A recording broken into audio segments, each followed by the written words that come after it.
It's time to sit down, keep it real, and cut the bullshit. Welcome to Table Talk. All right, guys, we're back with another episode of Table Talk. I'm going to do things a little bit different this time. I'm going to have you guys introduce yourselves. That way we can rip through it real fast and then get into the Ghost Clash. So, Josh. My name is Josh Gallone. I'm a powerlifter. I am coached by Jaden.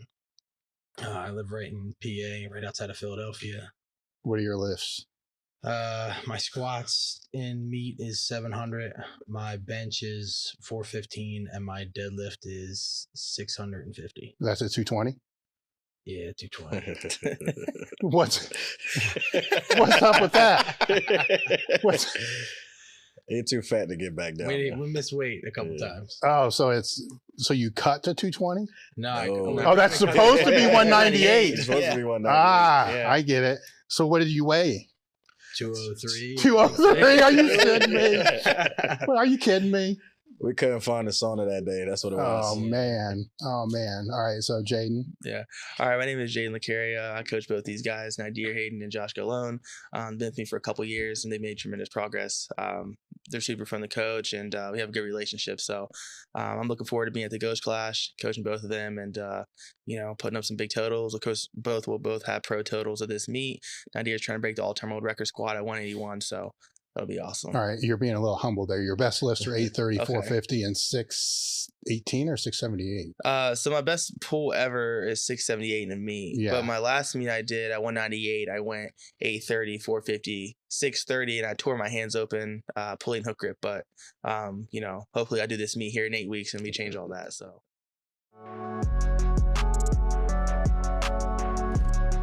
Why should anyone join this Discord? Why wouldn't you want to? It's not fake, it's genuine, it's authentic, it's well worth it. The Discord has been nothing short of meeting new people who are incredibly like-minded, giving each other a bunch of ball busting, but also being there to support each other in whatever life throws their way. The best part of it for me is also been able to connect with lifters of all levels, help coach, get coached, and also connect with other new fathers who are enjoying the journey of lifting and trying to balance that out. It's the glue that holds all of us together. A common interest will bring people from different walks of life, people who are multimillionaires, these characters and everything else in between, united under one thing, the pursuit of strength.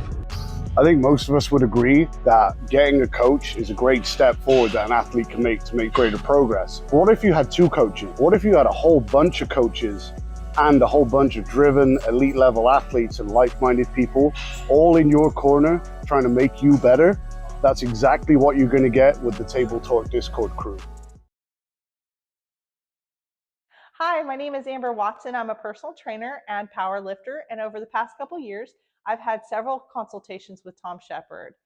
Tom is always very insightful, and he has a depth of knowledge that he always brings with a really personal approach. So no matter what questions or issues that I've come to the table with, he's able to answer them very specifically and help me find really specific solutions. This includes helping me sort through issues in my diet and nutrition to help me finally start gaining some muscle and some weight, which has resulted in about 40 pounds that I've gained over the past couple of years. This, along with some really specific training advice, has helped me to add over 300 pounds to my total, which has just been incredible. So I highly recommend Tom Shepard if you're looking for expertise or top-notch guidance. Yeah, and then in what year was it that you were second in the North Americans? Oh, so that was in 2021. 2021. So yeah, in bodybuilding. So yes. I competed in as a middleweight that show, got second there, and then also did USA's that year and got fourth. Yeah, so, and then tore your quads. Yeah, tore them quads off. Yeah, which we'll get to that later. Yeah, we'll get to that later. And then last year you came back. Yeah, so last year, I came back. I ended up doing NPC National Championships in Dallas, Texas. So I got 7th place, which is my worst placing ever in bodybuilding, but it was a good learning experience. I went down to the lightweight class, which is like 153 pounds, so super, super small. But since then, I've rebounded like 65, 70 pounds, and I'm bigger and stronger than I've been before, and my physique's a lot better. So this year should be good. So. All right. So I'm Nydir Hayden. I'm a powerlifter, competed at 181. My best lifts is 771 squat, which I finished last year as the highest squat of the year, a rep squat of the year. My highest bench is still 420 on record, and my highest deadlift is 644 currently. Right now, I'm probably sitting at number 19 all time, 181, and number 9 all time. Oh no, number 9 all time squat in general at reps. So this go around, I'm hoping to break the all time world record, which is set at 806. So I'm planning to, or hoping to break it well past 806. And then I came down here to squat 800 for my regular prep. So I plan to put up some big numbers this time. So How many weeks out are you guys? 3 weeks now. 3. So how did you guys hook up with Jaden? So it's funny. I actually found him on Instagram. He was like on like in like my regular searches, and then I ended up watching him because I felt like he was smaller than what he was at first. At first, and I'm like, how the fuck? That's all right. How is he squatting so much? And I was like, so what am I doing wrong? Mhm. So I actually reached out to him, and I was already with a powerlifting team during that time. And then I reached out to him to try to get some pointers, and then from there I reached out to try to get coached by him. And I think that was 2020. Yeah, I believe so. Yeah, 2020, and I was working with him all the way up until I did the Arnold's, and then we placed really well in the Arnold's, and then I met Josh while I was training for the Arnold's, and then brought Josh to meet. Where'd you Jaden. meet him? I met him actually at Iron Sport. Okay. In Glenolden. Oh, God. So, So how long did you train there? At Glenolden, at Iron Sport, I probably trained there like 3 months or something like Okay. that. Yeah, Not even. somewhere in that. So, how I met Josh, Josh was like an ego lifter at the time. And so we was actually squatting, and I seen him on the monolift, and at that time I didn't know how to use the monolift. Mm-hmm. So I was pretty much, I think I was doing front squats that day. And he went all the way up to like 525, and I seen that he was like super gassed, and I think I did like 535 front squats, so like sets of 5, and and then I know how that works. Yeah. So how'd that make you feel, man? It was rough. I thought he was gonna be one of those like half reppers who throw the wraps on, have no idea what they were doing, and then he started repping out like in the 5s, and I was like, all right, never mind. Mm-hmm. So it was definitely a fun time, and then we end up like I think he ended up asking me what did I compete at the time. I think that would have been my first meet at 181. Before that I was 165. So he kind of had a hard time believing that I was only a 181 at that time. And then just so happened we ended up at the same meet that day. And I ended up getting best lifter. Yeah. And did he make weight? He did I make made weight weight for during that that time. He made weight during that time. And then we kind of hit it off ever since then. And we've been pretty much competing and training every day with each other, and day in, day out. He know my family. I know his family. So you got him into powerlifting? He was already powerlifting. No, I was already powerlifting before Okay. that. Yeah. But it When was did like, you start? Like when was your first meet? I want to say my first meet was back in like 2014 or so. And it was like an RPS meet. Mm-hmm. Because it was, I'm trying to think, it was like right after probably my like junior year of high school. That's when I got into like lifting heavy, like doing squat, bench, deadlift. Like people at the gym taught me what to do. And then Steve used to hold meets at the gym. So we did a meet there, and then I kind of went from there. And then I kind of took a hiatus, and then I started training again and competing in USPA. And then we met each other getting ready for that RPS meet. And then it was from there on, we've just been up. So you trained at Iron Sport for a long time. Yeah, I've been in Iron Sports since like my freshman year of high school. So you have some good Steve stories. Yeah. Yeah. When did you start? I think I started powerlifting in 2017. I kind of met somebody through the Philadelphia Fire Department, and he was competing, and from there he kind of like gave me this app called 531, and I was kind of went off and did it off on my own for the most part. And then when felt like I was pretty much ready, I actually came back to him, and he introduced me to his team, which at the time was the Barbell Bullies, and I started training with them for a long time, all the way up until I met Jaden. So how did you define what almost ready means? Because there's a lot of lifters that want to compete, right? But they don't think they're strong enough. I just felt like I was at the point where I wanted to do something more. Because being in the gym was never going to get me to the point where I felt like I was ready to hit the platform. So I was like, I got to put this into action and actually implement it. So once I think my squat at the time was probably like at 165 during that year, it was probably 450. My bench was 255, and I think my deadlift was, I think maybe like 455 or something like that for my first meet at 165, and we pretty much just trained up from there. And then ever since then, I just hit the ground running, and that was pretty much it from there. Yeah. Jane, when did you start actually training? Like training? Training. Okay.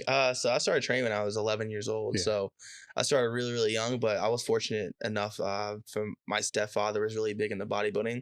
So I had like a whole gym in my house from the start of 11 on up. So I'd go down there and train. And then my uncle had just moved back from California, and he used to coach one of the biggest high schools in Los Angeles in football. So he came back and was really good in strength conditioning. So I had that connection there, and they just really took me under their wing and taught me a lot of stuff. Of course, like I was a huge fan of bodybuilding and powerlifting early on. So I would always read and learn as much as I could just because I wanted to be able to know how to do things on my own. So I started training for football. And then of course, like fast forward through high school, I got more involved in the powerlifting. Trained at the local YMCA, and I had a lot of guys who competed in single ply, and then also some guys who were raw. And most of the guys that competed in single ply were bench only. So I would always just watch them lift. And at the time I was 13, 14 years old at the YMCA, and they would bench like 600-700 pounds in a shirt. And I was like, that's insane, you know? Mm-hmm. So I never seen anything like that. And then I started training with them, and I started learning what like dynamic effort was, what max effort was. And we would just go through workouts, and I would show up every day after school. I'd train with them. And then even after football practice during the season, I would still go and train with them like 3 or 4 days a week. So I would get my training, you know, pretty much under control for the most part, you know, during the off season. But like, of course, when football season would ramp up, it would get a little bit harder, and I'd kind of have to like dial things back a little bit. But I did that. And then once I got to college, I started my bachelor's degree at West Virginia University. I went ahead and just decided solely just to focus on powerlifting. And I was like, okay, cool. Football's kind of like done. Like, there's, I can transfer to somewhere else and try to be able to, walk on and see what happens, or go to a junior college. Like I had a lot of junior colleges I was looking at, but I was like, all right, cool. Like what is for me and what feels right for me. So I was like, I love bodybuilding and powerlifting, more than anything at this point. So let's just focus on that in education. So that's when I really just decided, okay, let's do my first meet. This was 2018. I did a USPA meet. It was the Strong Box in Huntington, West Virginia. So I did a raw with wraps, and I remember went to the meet and ended up bombing out of the meet because I tried cutting weight to 198. I had no help either for this meet. I just went in there. I was like, all right, I'm doing wraps. Like I used to just watch like Eric. How'd you bomb out? Oh, so I bombed out on squat. It was you just missed the squat. I mean, how do you bomb out raw is always something. You know what I'm saying? So for me, it went basically. I was. This is before open powerlifting was around. So there was what was it called? It was Powerlifting Watch. Powerlifting Watch, yes. So I'd go on Powerlifting Watch, look at all the records, and be like, okay, cool. Like I can get to that. I can get that. Like these are attainable in the next couple of years. Well, then I looked at USPA, what all the national records were, the state records were. I was like, state records, got those easy. Then it was like national records for drug tested USPA, or for like my age group in USPA, and I would just go after those records. So I remember for like the 18, 19-year-old at 198, it was just the national record in general was like a little over 630, I think. So I was like, okay, cool, I'm gonna open up with that. So I'm just like, all right, let's just open up with it. Like, who cares? It's nothing. Mm-hmm. And I just, for some reason, I was panicking. I was not going to make weight, and I'm under 198 pounds. So I was trying to cut weight sitting in the sauna, and I just thought my scale was wrong. I was like, there's no way this is right. So I remember going to Huntington, getting down there, making weight, but I drink a magnesium citrate, like one of the drinks. Yeah. So I'm like, I'm going to make sure I don't miss this weight. And you're already under. Yes, I'm already under. Okay. So this is great. I didn't realize like that took some time to kick in. So I made weight.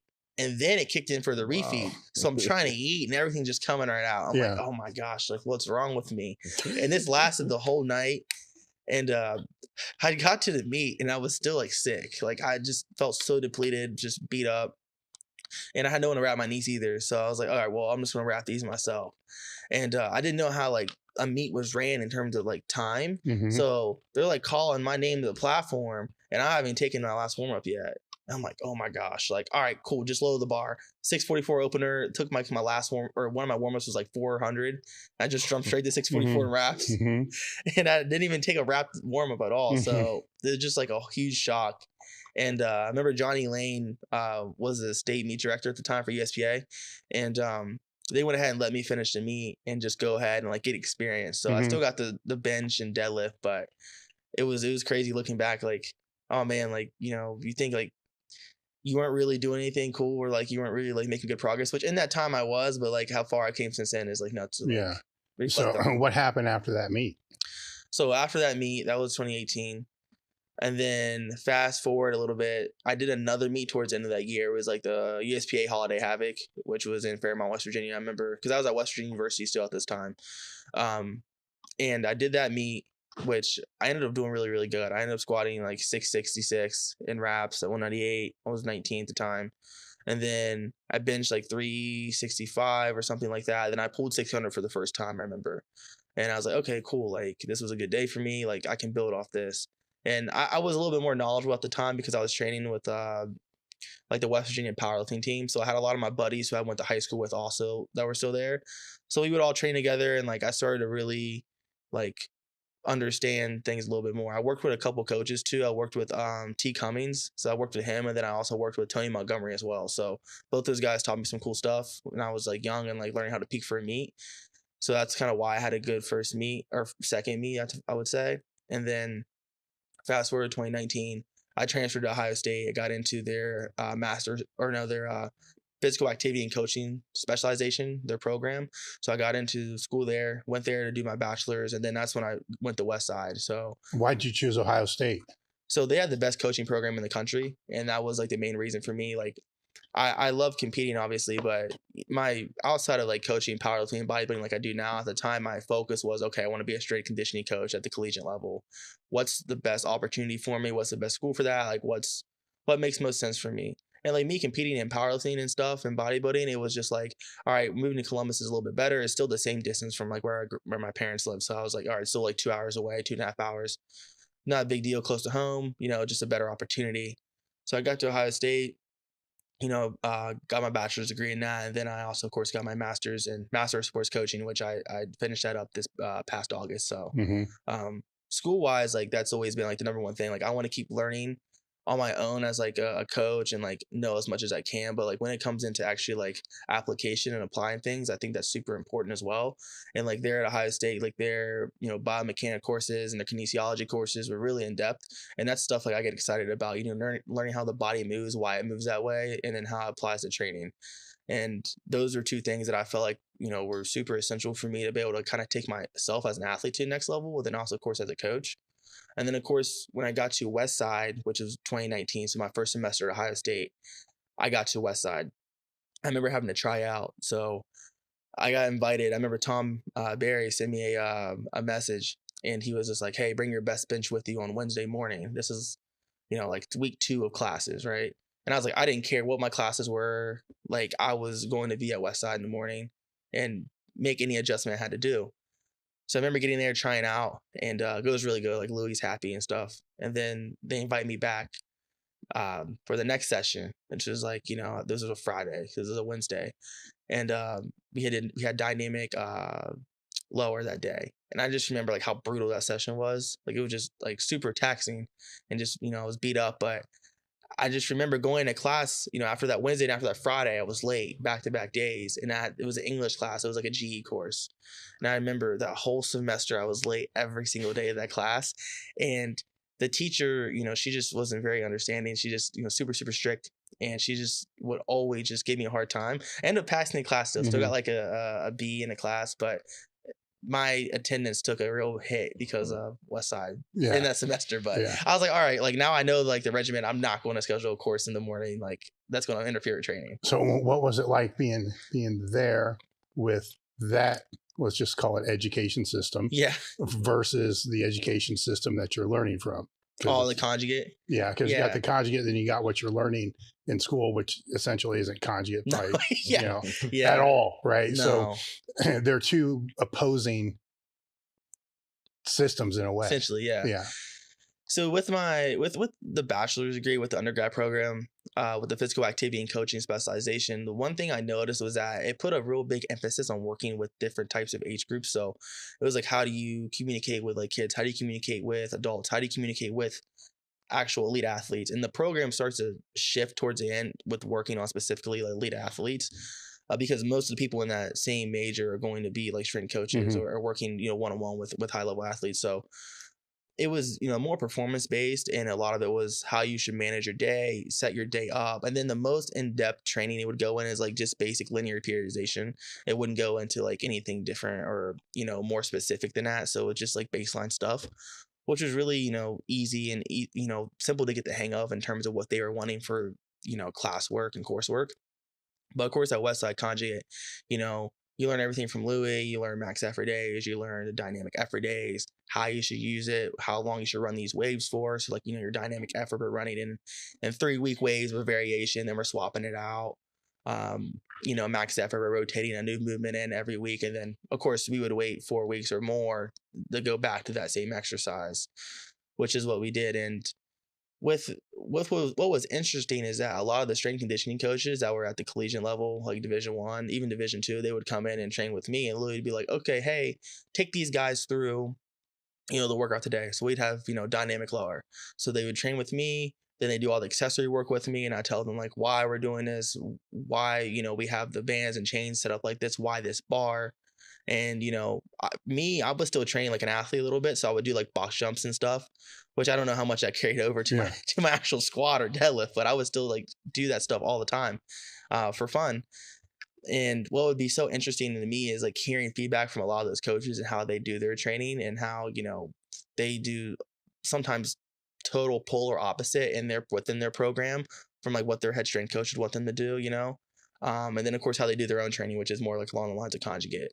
So seeing that, and then of course like fast forward to now, like all my experience up to this point working with collegiate coaches and like having a lot of close friends who are coaching at that level and seeing how they lay their programming out is very interesting. But also what's really, really cool for me, it gets me excited, is seeing how they do implement accommodating resistance, how they do kind of take, parts and bits and pieces of conjugate and put that into making athletes faster, stronger, more explosive, because there is a time and place for conjugate in sport-specific training. I think some coaches get so stuck in their ways, or it's like, it's got to be linear periodization, it's got to be prevalence chart, it's got to be this or that, which, you know what I mean? Yeah. Some things kind of change and get outdated as time goes on. How did your program change when you started working with him? A lot. I used to I don't think I ever truly squatted in sleeves the whole time that I used to be in my old programs. I probably did like raw knee and then straight to wraps. I was probably like scared to go over like 405 and without wraps on. So actually like my squat changed a lot when I met Jaden. I started to like fully take off when I met Jaden, especially as far as technique and as far as just I don't even accuse. For the most part, I was the most unconventional squatter probably. I did low bar with really narrow stance. I was probably like, my feet was probably like this. Yeah. So like a good morning? Yeah, like a good morning. And I would literally hit below parallel, but it was the most unconventional squat ever. And then we kind of like opened it up, and I was able to stand a lot more upright under the bar. and I got way stronger. We got my sleeve squat way stronger, which actually carried over to my wrap squat now, where it is today actually, and that's only over like a period of 2 years. Yeah. What about the programming side? It was kind of both conjugate in a way, in a sense. I don't. It's hard to explain it, but it's definitely a lot different. That's the only way I can truly is complete polar opposites. But his training definitely made me 10 times stronger than I probably would have ever been. So I'll ask him, how did you change his training? Yeah. So what was it? Yeah. So when he came to me, like, it's funny, he said like he'd always put wraps on. I remember I sent him his program week 1 and he's like squatting in wraps. I'm like, no, like, like we're not doing wraps like this. This is not what we're doing. And I remember he always wanted to max out all the time. He's like, I want to see what I got. I want to see what I got today. I'm like, dude, we know you squat like 600 pounds right now. Like, we're not going to max out anytime soon. You know, so like we did a lot of bands and change. And like, you know, in the off season, with raw guys, one thing I like to do is really make sure they're staying healthy and we're not pounding a lot of straight weight. So we do use a lot of bands and chains, and we'll run those in like 3 to 4 week waves. So like basically, for example, if I take Josh, for example, on bench and we say, okay, hey, I want you doing straight bar this week and we're going to do 80 pounds in chains. And the first 2 weeks we're doing, let's say 75%. For 2 sets, and then we do 1 set after that, 78% of actual bar weight, and then with the chains. So we'll run those for those working sets, and then we'll keep pushing that for about 3 or 4 weeks, and then we'll end up working up to like a top double, top single by the end of that. So like week 1, you're kind of having like the adaptation phase. So like you're getting used to the variation, you're starting to get stronger, and then from there, like you're able to progress every single week. So like, but in the prep setting, I do make some changes where it's more of like a it's not more of like a linear periodization like some like traditional raw lifters would do, which I think that can be very, very good in some settings. Like, so if you look at undulating periodization, for example, you'll see like you'll have the really heavy lift 1 week, then you have like that moderate intensity like in between. So like a heavy conventional deadlift if you pull sumo, vice versa. What I have both these guys do that works really well for him, especially with Nydir, because he's such fast twitch oriented. I can drive him into the ground really easily if I'm not careful. So I'll have him squat heavy. Like if he squats 700, you know, for sets of 3 to 4, he's okay. But when he hits like 800 or hits like 770, weights around that are going to super, you know, fatigue his body more than, you know, most people. And I'm like, okay, well, we can't pull heavy this week too. It's just too much. So what I'll have him do, which has worked really well, we'll take that heavy squat and wraps, and then once we go into later in the week for that next lower body session, it's not a deadlift. We'll do usually a variation of a good morning. So what we'll run is like a camber bar good morning, SSB good morning, something to work on his weak points that gives him a good carryover and he's not fatigued. And then the next week we'll come back and we'll end up hitting a heavy deadlift. And then he'll usually hit a squat variation, which typically it'll be in sleeves. It'll be something along the lines of mid to low 400s for pause sets, like 3 sets of 5, 3 sets of 4. And then we'll slowly build those up as the weeks go on. So he's still progressing in that, but then still the intensity is still high enough. It's not like he's doing nothing. You know what I mean? Yeah. So the heavy squat is progressing every other week.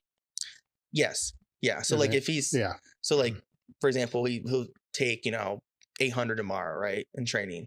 The squat 2 weeks ago, he had 2 singles at 780. Okay. And then the one in between was some squat variation. Yeah, it was SSB. Yeah. And you're doing the same thing with Josh. Yeah. And the reason those work so well with both these guys, I mean, their training styles, of course, are very, very similar, but also too with Josh, like we even moved his training down to 3 days. So Nydir has a 4-day split. He has a 3-day split, which works better for him just because his body tends to get beat up a little bit quicker. But one thing with Josh, he can handle a little bit more frequency than Nydir can with a lot of his lifts. So sometimes like for bench, we'll bench sometimes twice a week during prep, but this prep we've been benching once a week just because it's working a little better. His arms have been a little bit beat up. All right. So when you went to the 3-day a week, how do you feel about that? It helped, I think, have more recovery time, but then also like it was hard to try to fit 4 days into the week. And then I wrapped Nydir's knees. So trying to wrap his knees and bench twice, it felt horrible on my elbows and my back. Like the amount of strength I had to put in just to wrapping his knees, like a lot of the lifts that day, like I try to have like either some type of dealer lift, like recently it's been like, because our deadlifts are good mornings on the days that we have the heavy squats, I just sacrifice my good mornings, and they're pretty bad looking, but I can wrap his knees and make sure that he hits his squats, because we don't squat on the same day together, just because I wrap myself and it would be too much to wrap myself and wrap him. Okay, so you're laying the training out to be able to help each other as well. Yeah, Yeah. for Right? the most part. Yeah. Yeah, once we figured out, once I figured out his rapping was way better than my raps, I was like, we never went back. So, so I've been using his raps forever now. I mean, I use casting raps. So Josh Crink, I don't even know where his strength come from, but I have never been rapped like that. I mean, technically, yes, I have Jaden, but honestly, like, Josh is just, I don't know. He came from a different planet when it comes to rapping. And it is definitely like helped me a lot. And it takes it, obviously squatting this heavy weight takes a lot of energy out of you in general. And like Jaden said to me before, why wrap your knees and squat at the same time if you're taking really heavy max effort? So with him doing it for me, it takes a lot of thought out of it, especially when I'm squatting. So it just definitely like boosted me up a lot. My stamina during squats went up a lot just because of Josh in general. So Well, I'm interested in the dynamic of how you train together, right? And then make that flip. So normally what we would do is he would squat earlier in the week, so it'd be like a Monday, and then I'll bench that day. And then we'll probably wait like a day in between, and then we'll go and I'll squat and then he'll bench on the day that I'm squatting. I normally have problems with my biceps and triceps sometimes, especially when I squat. So I have to take a max effort bench in the beginning of the week, because if I take it after I squat, my bench takes a really big toll. Mhm. So that's kind of how we kind of work that out, because like I said, I get really I get really sore after a heavy squat. Yeah. I used to have really bad shooting pains down my arms. Just a after squatting. tendonitis. Yes, a lot. But once we started working on more mobility with coach, he gave me a lot more mobility stuff to do.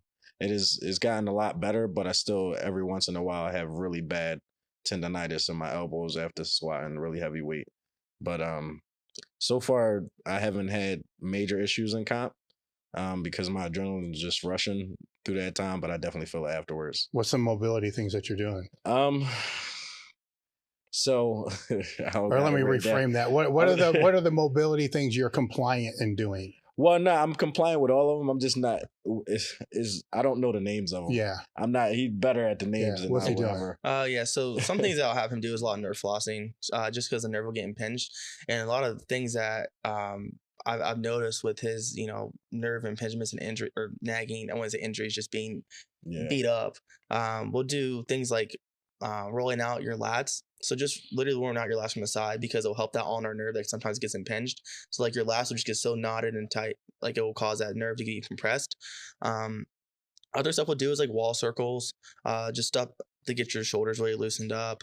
We'll do some banded stuff just for mobility. So for example, another thing he would say, like his biceps will get flared up. So like we'll just back off his arm training a little bit to work with that.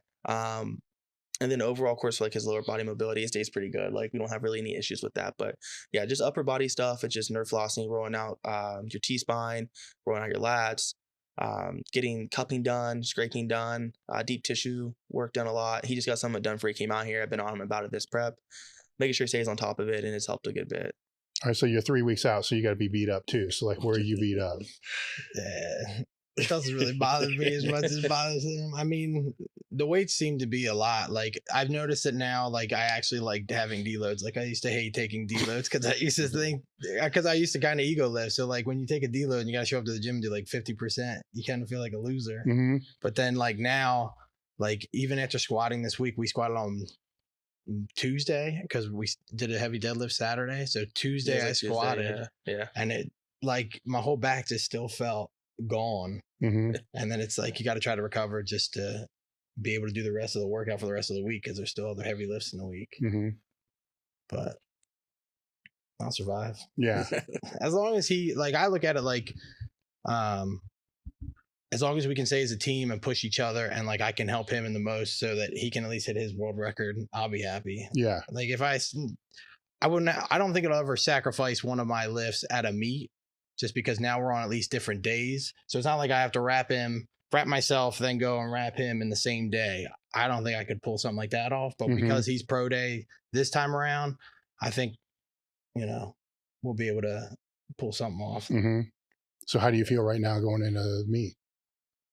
All right. The only lift that I feel like is tanking right now is just my bench. Yeah. And I don't know what it is. So why is his bench tanking? Well, rapping Nydir definitely has made his arms be a little bit more fatigued. One of the things that we did is back his arm training down. So we took out training his biceps for like the last two weeks just because he was so beat up. I did back the volume and frequency down like his rowing motions, same with the pull downs, stuff like that.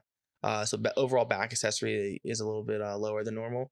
So that's going to help his bench. That's what we're playing on. But the last couple of sessions have been getting better. Like it's been trending better in the right direction versus like a few weeks prior it was just pretty like just beat down.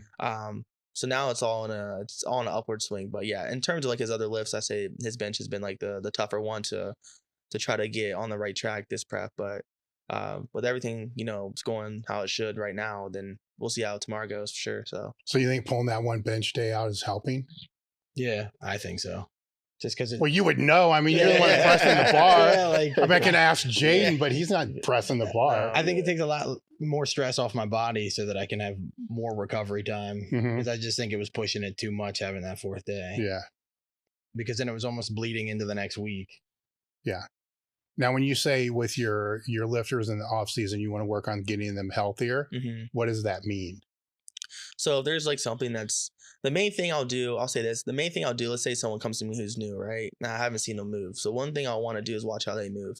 Then from there, we can really pinpoint the problems with mobility, and that's going to correlate to them becoming healthier. So what do you mean by watch them move? So I'll watch how they squat. I'll watch how they deadlift, watch how they bench, how they're able to get into position. For example, I'll tell Josh, like when we first started working, one of the things is was his mobility on a sumo deadlift. So I'll watch his hip mobility. How well can he wedge to his bar? How well is he able to like anchor himself in position? Things of that nature. So some of the things I gave him to do mobility wise off the top of my head was like the tactical frog, to get that with like internal hip rotation. So that really loosened things up for him. And then we'll continue to progress on that. Like we'll do like 30-second holds and we'll throw in like another set. So you're hitting that multiple times a week. Another way you can do the tactical frog stretch is just kicking your feet and putting them closer together, starting off, and then slowly moving them out further as you rock forward and back, and then of course keeping your pelvis in a neutral position. So that really helped as well. And then was kind of like how you would get down to the bar in a sumo. And then also, of course, like he has really big developed quads, but I want to make sure they stay loose. Sometimes they get kind of tight. So another thing we do is like the couch stretch. That really helped a lot. Just basic mobility, like the Cossack squat. Another one would be doing like the incline pigeon stretch, just keeping like the glute med loose. That helped him also a lot. Doing other things that he hasn't like normally done. A lot of unilateral work. So like I'm a big fan of like dumbbell split squats. I'm a big fan of lunges, just getting stronger and more comfortable and like deep ranges of motion with a lot of knee flexion and things of that nature. So now during this phase, what are the main lifts? You're pulling back on those? Yeah, so we're not still pushing nearly as heavy in off season as we would in prep, but we still do work up to decent top sets that are relatively heavy for, what he could be lifting. He'd be lifting in a meet. So for example, with like Josh, we'll use him again. In the off season, we'll do volume, like especially the first few weeks coming back from a meet. So like we won't even touch a barbell like week 1 post meet, right?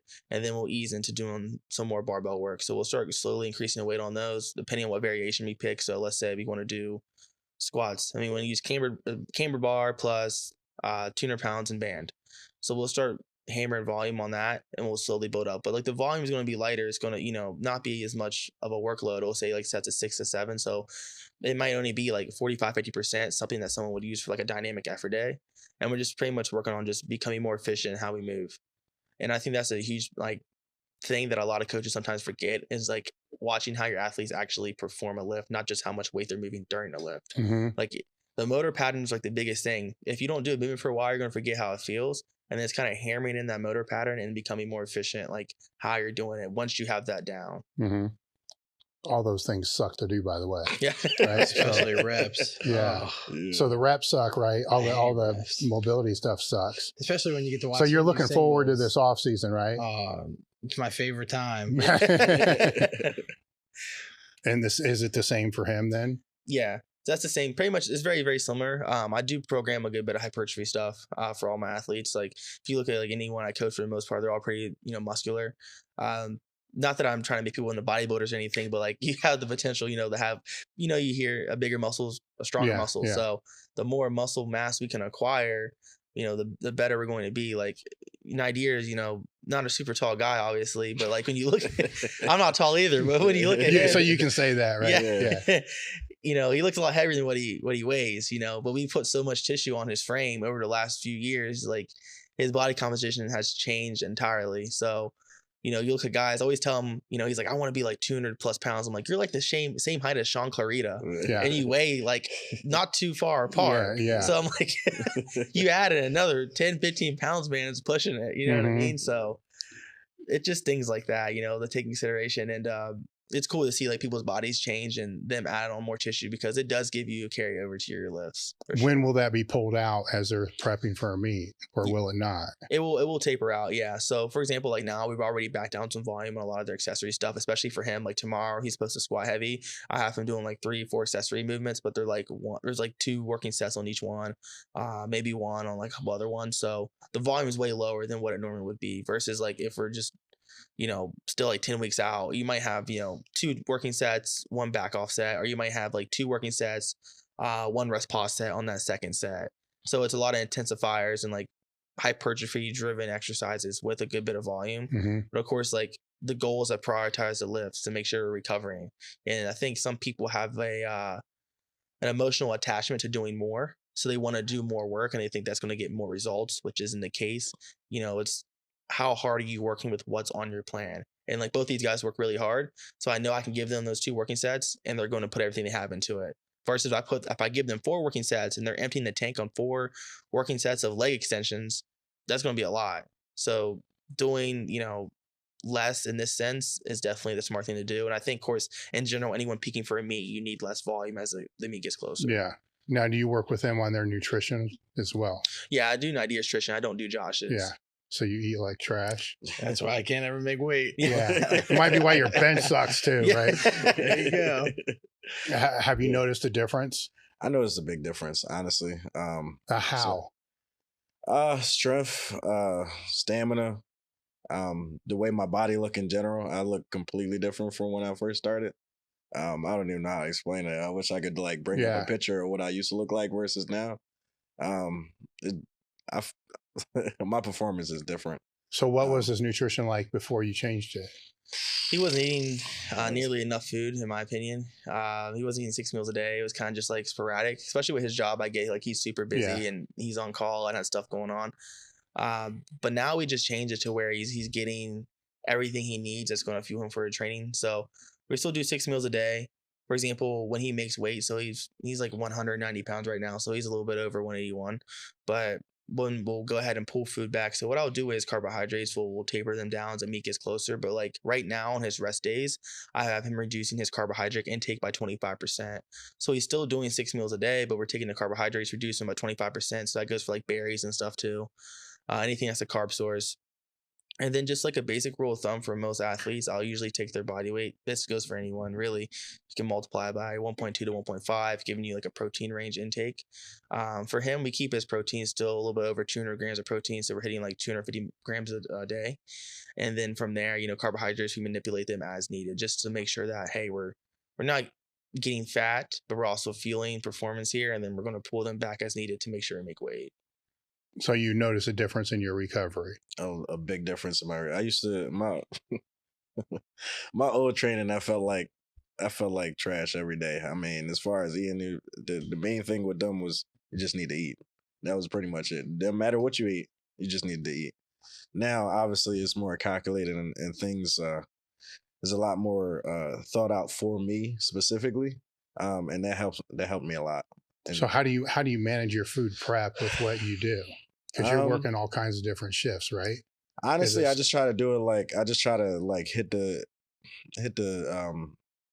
the kitchen at least one day a week and just try to bang everything out at the same time.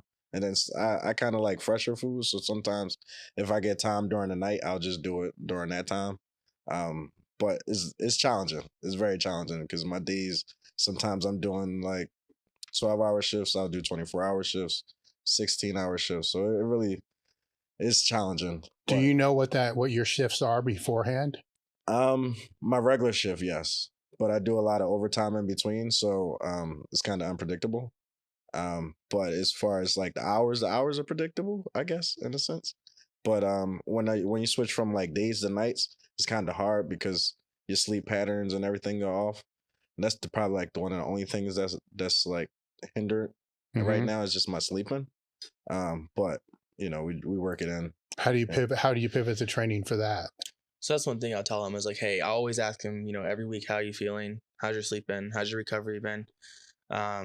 You know, and take those things in consideration because, you know, if you're up all night and you're working like crazy, then you got to come in the next day to bench heavy or squat heavy. It's going to be hard. I tell him all the time, like, hey, dude, don't rush into this session. Or he'll say, hey, what's like this week's squat probably going to look like? And then I'll tell him ahead of time before I send him his programming, hey, this is what you can expect. He's like, oh, I'm going to go ahead and take it like on like Wednesday. I'm like, hey, no, don't take it on Wednesday. Like you just lifted heavy like a day before, like, you know, wait, you know what I mean? So I'm just always like, making sure he's getting enough adequate rest and that he's spacing his lifts out enough. Same with Josh, you know, I tell him the same thing. So I just try to work around it as much as possible. You know, either way, he's going to get the work done. And I know that he's done the hard stuff for the last few years and made no excuse. So, you know, I don't ever sit here and think like, oh man, like, is it going to get the work going to get done? Like my biggest thing is making sure I'm pulling the reins back on him so he doesn't doing too much, you know? So it's just, you know, making sure, you know, his body's responding how it needs to. So none of this makes you want to eat chicken and rice? I usually do eat chicken and rice. It's just like I'm the one who cooks for my family and my wife doesn't do it for us. So it's just a pain to try to make both meals because I got to feed her and my son and then to like make another meal that's actually like more healthy because she doesn't want to eat what I eat. I mean, I try to make at least that we get enough protein intake. So like I came from a very big like pasta family because we're Italian. So like my mom didn't always put like meats with it. Like we'd cook the gravy with the meat and everything, but it always didn't have like high protein with it because the most you were getting was like a link of sausage or something like that. And so now I do like protein pasta because I can't taste the difference and my kid's not going to say anything. But like one of these days, I think I'm going to try to commit to just doing a full like programmed out with nutrition and actually do chicken broccoli. You're gonna try to commit. You see the disconnect there. Sometimes, you know, it'll be worth it because it's been a few times where he's like trying to make weight, and I'm like, hey, dude, I don't know what your diet's like or what you're doing. It's hard for me to like try to manipulate this and like help you out. McDonald's. It's the candy. It's the candy that gets me. So what candy? Yeah, I love all candy. Gummy bears, Mike and Ike's, I'll eat anything. It's bad. Don't let me in a candy store. Oh, man. We were so close to weigh-ins right before the last clash, and we was, 3 pounds off, right? Yeah. And we couldn't. We literally tried to get them into a sauna, and the place that said they had a sauna did not have a sauna, and it was like 6 o'clock in the morning or something like that, right before weigh-ins. And we was just, we was using the Uber during that time. So like the next one was like super far away and we was not going to make it in time. It wasn't enough time to get him down to weight. But he also didn't listen with a couple of other things, like sleeping in the bed with like 1,000 clothes on, just trying to sweat and then sitting in the tub and sweating. And well, I didn't have the tub in my hotel room. I had the shower. So I was in the bathroom with Vaseline on and trash bags, but they had like an automatic fan. So it just took like the steam out of the room. It didn't matter. There's nothing I could do.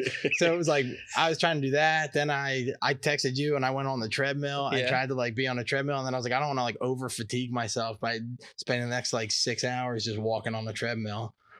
And then we took magnesium citrate the morning of, and then it didn't kick in till we had the IV bag stuck in my arm, and I was like, oh great, now I feel like I gotta get up. That's tough when you're trying to refeed and handle that. No, it's hard, you know. And I told him to take the mag citrate beforehand, by the way. Yeah. way beforehand. He was like, I'm not going to do it. I'm like, you're only a couple of pounds off, bro. Yeah. Like, I'm kind of seeing a reoccurring theme here, by the way. Just saying, you know, there's a lot of pounds being left on the table. Pretty much. Yeah. This will be the third meet, I guess, that I'll miss weight if I don't make weight this one. What do you mean if you don't make weight? You're 3 weeks out. Yeah. He just refused to get down. I tell him all the time. Even way before then, we'll be at like 5 weeks. I'd be like, Josh, what you weighing? How much do you weigh? I think we should try to taper down a little bit so you can get a little bit closer. He'd be like, yeah, I'm going to do it. And then I call back and I'd be like, Josh, how much you weigh? He'd be like, all right, well, I'm 215. And I'd be like, Josh, what are you doing? Yeah. You should be a lot lighter. You know, the boxes of Mike and Ike's are smaller than the bags. Less calories. You know, there's a tip for you. Just switch from the bag to the box. Save yourself like 150 calories I like a day. My kid fruit snacks. I'm like, but the fruit snacks look good for me too. Yeah. the little packs too. Yep. Like you go through like 10 of those. I'm like, I could use another one. Yeah. Well, it's fruit, right? That's how I look at it. Oh man. So with your training currently, because you came off of that show, I assume you're going to go up a class. Yeah. Right. So how's your training been and what have you changed? Yeah. So for me, my goal is to go back to middleweight, which was what I was in 2021. So 176 is the weight cap. So right now I checked in this morning actually. So I was 212 and a half. So I've added a good bit of size and everything. And right now we won't get heavier than 220 pounds at the most this off season. We probably won't go up much more weight than what I am now, just because we've already added like all the size back, and we just kind of want the tissue to solidify. So just being patient and making sure we stay tight and body composition stays in a good spot. But for my training right now, you know, I mean, you see it firsthand, you know, every single day. You do a very good job of managing your stupidity, right? That's kind of how I put it out there. But you know what? I get it though. I'm probably one of the few people that actually get why you do what you do. Yeah. But that's how a lot of people want to train. Yeah. Right. So you're doing it in a calculated way. So how do you lay that out? Yeah. So for me, like, for example, I've talked to you about doing this meet here in like 8 weeks, you know, 7 weeks actually. So I'd like to go in and hit, you know, all-time best at the meet. So I'd have to, you know, really dial my training for like a meet competition standard. So that's kind of what I've shifted to. But prior to that, you know, coming off of the show, I would still run a 5-day split. So my training would go Saturday, I hit quads and calves. Monday, I would take off. Tuesdays, back and biceps. Wednesdays, glute and hamstrings. Thursdays, it's been chest and it's just been just chest. And I usually do maybe 1 or 2 shoulder movements as well. Then Friday's off. And then I'm hitting Saturday, coming back and hitting quads. But I also do have a shoulder day and tricep day, which I usually hit that on like a Monday, or I might do it on a Sunday. So right now it's been kind of like flip block if I'm squatting heavy on Saturday or Sunday, depending on if I do that day or if I end up doing a deadlift the following week. It just kind of depends. It's still a 5-day split, but right now I'm going to move it to a 4-day based off like how I felt this morning, just because like I'm squatting heavy, deadlifting heavy, benching heavy. So I've shifted the past 2 weeks a little bit more towards powerlifting. This was my second week of actual powerlifting, like training, I guess, for my main compound lifts. So for my bench, I'm benching twice a week. So yesterday was like my main bench day where I bench heavy and then I do chest accessory work. And then I have another bench day later in the week, which I usually do I'll do it on Monday.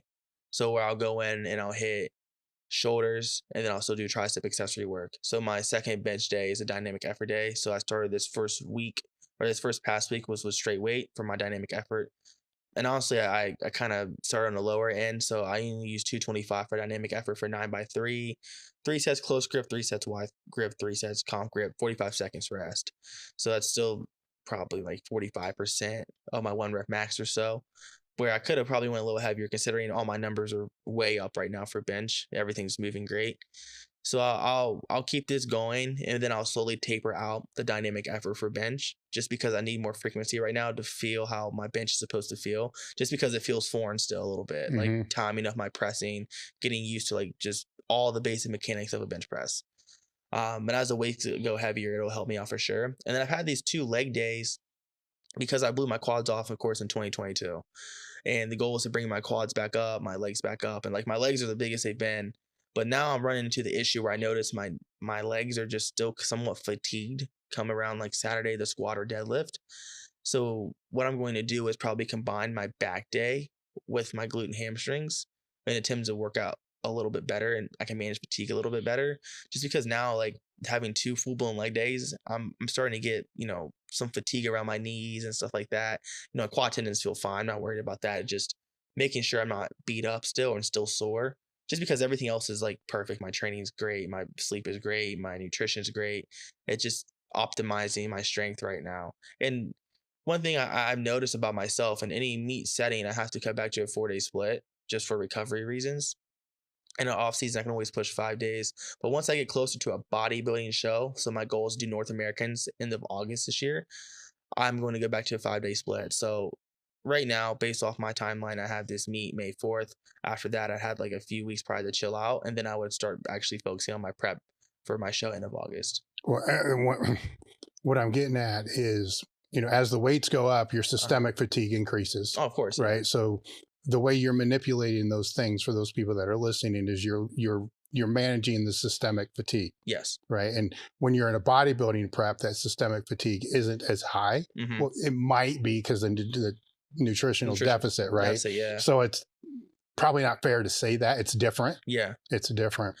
Yeah. So to basically kind of like manage that a little bit better, what I usually do is for off season, I'll say my main compound movement, right, is going to be hack squats this week. Like, take the meet out of consideration. This has just been what I've done for the last few years or a couple years. Well, I'll have, 2 top sets on that exercise, right? And then I'll come back the next week. I'll hit, another top set on that. And then I'll run that for like 3 weeks, and I'll rotate it out for a new compound lift. And then my other accessory movements are very similar in terms of like, the amount of working sets I'm doing is like 2. And then I get to the next one. So across the week, for example, if I'm training like biceps, I'm probably doing 4 working sets the whole week. And then for triceps, probably about the same, about 4 working sets, maybe 5. Quads, I'm probably doing like close to like 7, maybe 6. So the volume's still not super high. It's still pretty low. So like what's got me through all this to grow and stay healthy and not be fatigued is keeping the volume low.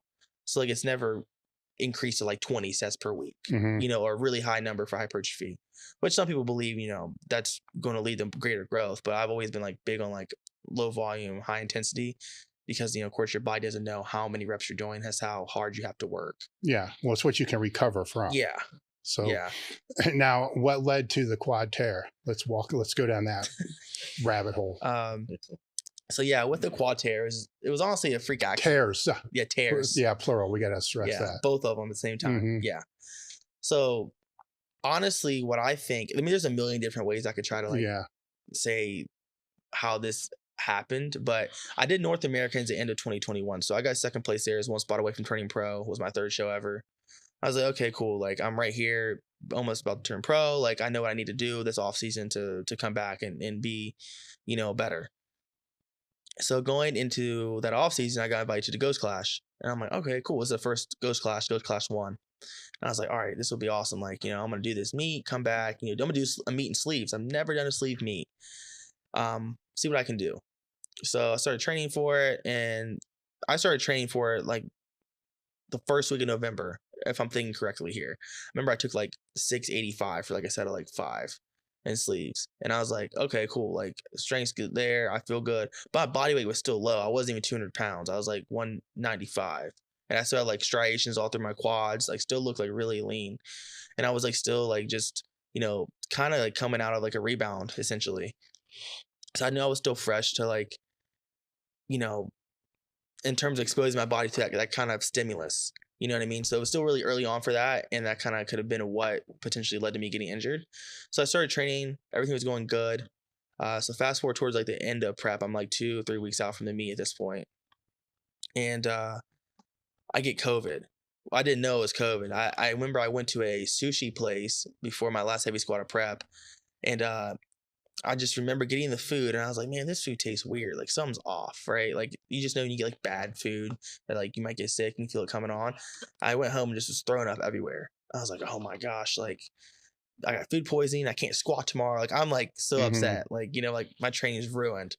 So I'm like, what am I going to do? So I pushed my training back by like 4 days, right? Like I'm sick for like days on end. Just can't keep any food down, feel terrible. So I still go to the gym 4 days later. And I end up hitting PR. It squatted 771 in sleeves. Easy. Okay, great, right? So then I have to take my other squat. I didn't have enough time because my split got thrown off from being sick. So I had to push the next squat a little bit sooner. So I was like, you know what? The plan was to take my last warm up in like a meet or like before my opener. That was gonna be my last squat of prep, and that's it. Then take my, over 800 for the all-time world record in sleeves. It's like 804. Beat that at the meet. Well, I'm like, how about I just squat 800 in training? Like just take that as my last heavy squat. So I go to the gym, warm up, everything's moving okay. And I just remember I take like 750, moves decent. And I'm like, all right, well, I'm just going to jump straight to 804. So I remember I just take 804, brace is good, everything feels good. And I come down, and I just remember trying to come out of the hole, and just both of them blew off. It was the right quad first and left one. And then I just dumped the weight. It was out of a monolift, but it didn't have any straps. So like the spotters couldn't grab it in time or anything. So it just goes to the floor. And I'm laying there on the floor. And the first thing in my head was like, I got to take that again. Like, I got to take this again. So everyone's like freaking out. They're like, don't move. I'm like, what do you mean? So like, I'm trying to stand up. Like I'm pushing myself up off the floor. And even if I go back and watch the video this day, I'm still trying to get up. And I didn't realize, I tore my quads. In my head, I'm like, okay, I'm just hurt, because I go back to like my roots of playing football, like being a wrestler, like get up, like don't be soft, like you're fine. The same thoughts come to my head, like get up. And then I realized I literally can't pick my legs up because there's nothing attached to my kneecaps. And I'm like, okay, like something's off. So I roll over and I sit up and like scooting myself on the ground. Like it's like I don't have any legs at this point. And I'm like, okay, yeah. I'm like looking down. I can kind of see like my right quad like balled up. And then I could feel my feet and everything, but I couldn't move my legs up, lift them up. And that's when I realized like I tore my quads, and they called the ambulance and everything. And it just was like a crazy like experience for me, just because you never think an injury like that would happen to you. And that happened to me at 23. Like, I had just turned 23, so I'm 25 now, but I was like, man, like this is crazy. Like, everything was going good in my training. I mean, the sleeves I had on too were like an older pair because I was waiting on my new ones to come in. Not that it would have made a difference, but it was like might have. Yeah. Yeah. I mean, I think it was kind of just one of those things where, I look back, I think my training, I was really pushing like really, really hard, and I try to do it really quick, like a fast turnaround for that meet. I think it just was so much for my body to handle. Like now, like being heavier, like training heavy like I do now, like I feel a lot better, and like I'm just recovering better. And I think that timeline, the greatest attribute that changed was just my overall knowledge, because then versus now, I'm just such a more self-aware individual, especially about my training and my body, and then just overall knowledge as like a coach. Like I really sit down and think things through and then how they would make sense, and I start playing out ahead. And one of the luxuries I'd say too of like this whole thing is just having people to be able to like bounce my ideas off of, and like not just for reassurance in that sense, but like just for like, making sure like the way I'm looking at things is, ideal in a sense. Because I think some people too, they'll kind of just like think they know this or know everything and it has to be this way. But of course, I'll ask you questions all the time about my training. I'll ask Tom, Naomi, for their input, even just to make sure, I'm being cautious now and I'm not risking an injury. But even going back to like my quad tear, of course I had, the tear, but I had 5 surgeries on top of that, so I tore after tearing both my quads. It's actually funny because I remember you competed at the XBC meet. Nydir competed at the XBC meet at the Arnold that year. And this is like 4 weeks after I blew my quads off. And I told him I'd be there to wrap his knees. And I remember coming to the meet, like I learned how to walk like 3 or 4 days prior to the meet. And I showed up, and I remember like I had like barely any knee flexion in both my quads. I'm like super shaky. And I also had a MRSA infection in my right leg, which was like seeping the whole day when I'm trying to wrap his knees. So my leg's like bleeding and like seeping because the incision busted open from the infection. And I just remember he asked me to come back for deadlift. I'm like, hey man, I can't come back for deadlift. My leg is like the size of a watermelon. Like something's wrong. But it led to me getting it drained to the doctor the next day, getting another surgery. Then the sutures didn't hold, and they had to fix that. So that led to a third surgery because they tried to let the infection clear. And then after that, I had 2 more, which put me at 5 surgeries total, which was nuts. Over what period of time? From January to June of 2022. So it was just a constant, like, I started training, and my leg would swell back up. I'd be back in the hospital.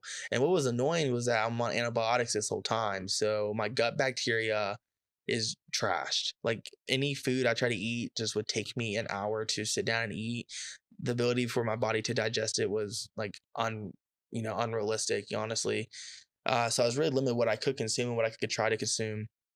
So even with the doctor, they would be like, try this antibiotic, try that. I tried literally everything possible antibiotic wise, was not getting rid of it. And I remember my last surgery, actually, going in there, my surgeon was out of town, and there was 2 new surgeons on call that day who did my surgery, which I think was a blessing in disguise because they actually did a really good job, and they cut my whole incision off from the scar tissue that accumulated. And then they went in, removed the hardware out of my right knee. So the anchor for the tendon, they're like, the tendon grew back to your kneecap. So removing the hardware out, took the hardware out. And then since then, it healed really well, but they kept me in the hospital too. Like, it was like weeks on end total combined throughout that span, just fighting the infection. And then after the 4th surgery, they kept me in there again for like a week, to wash my knee out. And then they put me on antibiotics to go home. So after the 5th surgery, it was good. They went in, make sure nothing else was in there, hardware wise. And, it's healed up nice since then. It was wild because you were training out here. Yeah. It's like, oh, you got another. It's like, oh my God, there's another surgery. Yeah. And then it would look all gross as fuck. Yeah. You train through that whole process or that whole time though. Yeah. Where that couldn't have been easy, right? Especially from the beginning because you can't move. Like, how are you getting to the gym? Yeah. So like getting to the gym, I remember my dad was living with me, right? He was there like to help take care of me and stuff. So, he lives 2 hours away. So he was just up here staying with me until I could like move around my own for the most part. And it was snowing outside. And I remember the doctor telling me, all right, once you hit 17 days post-surgery, you can work out. I'm like, I'm in the gym doing good mornings like day 1. Like, I'm planning all this stuff out in my head I'm going to do or that I think I can do. Good mornings. Yeah. So I'm like, my number 1 goal is like, all right, get back, get strong, get big again.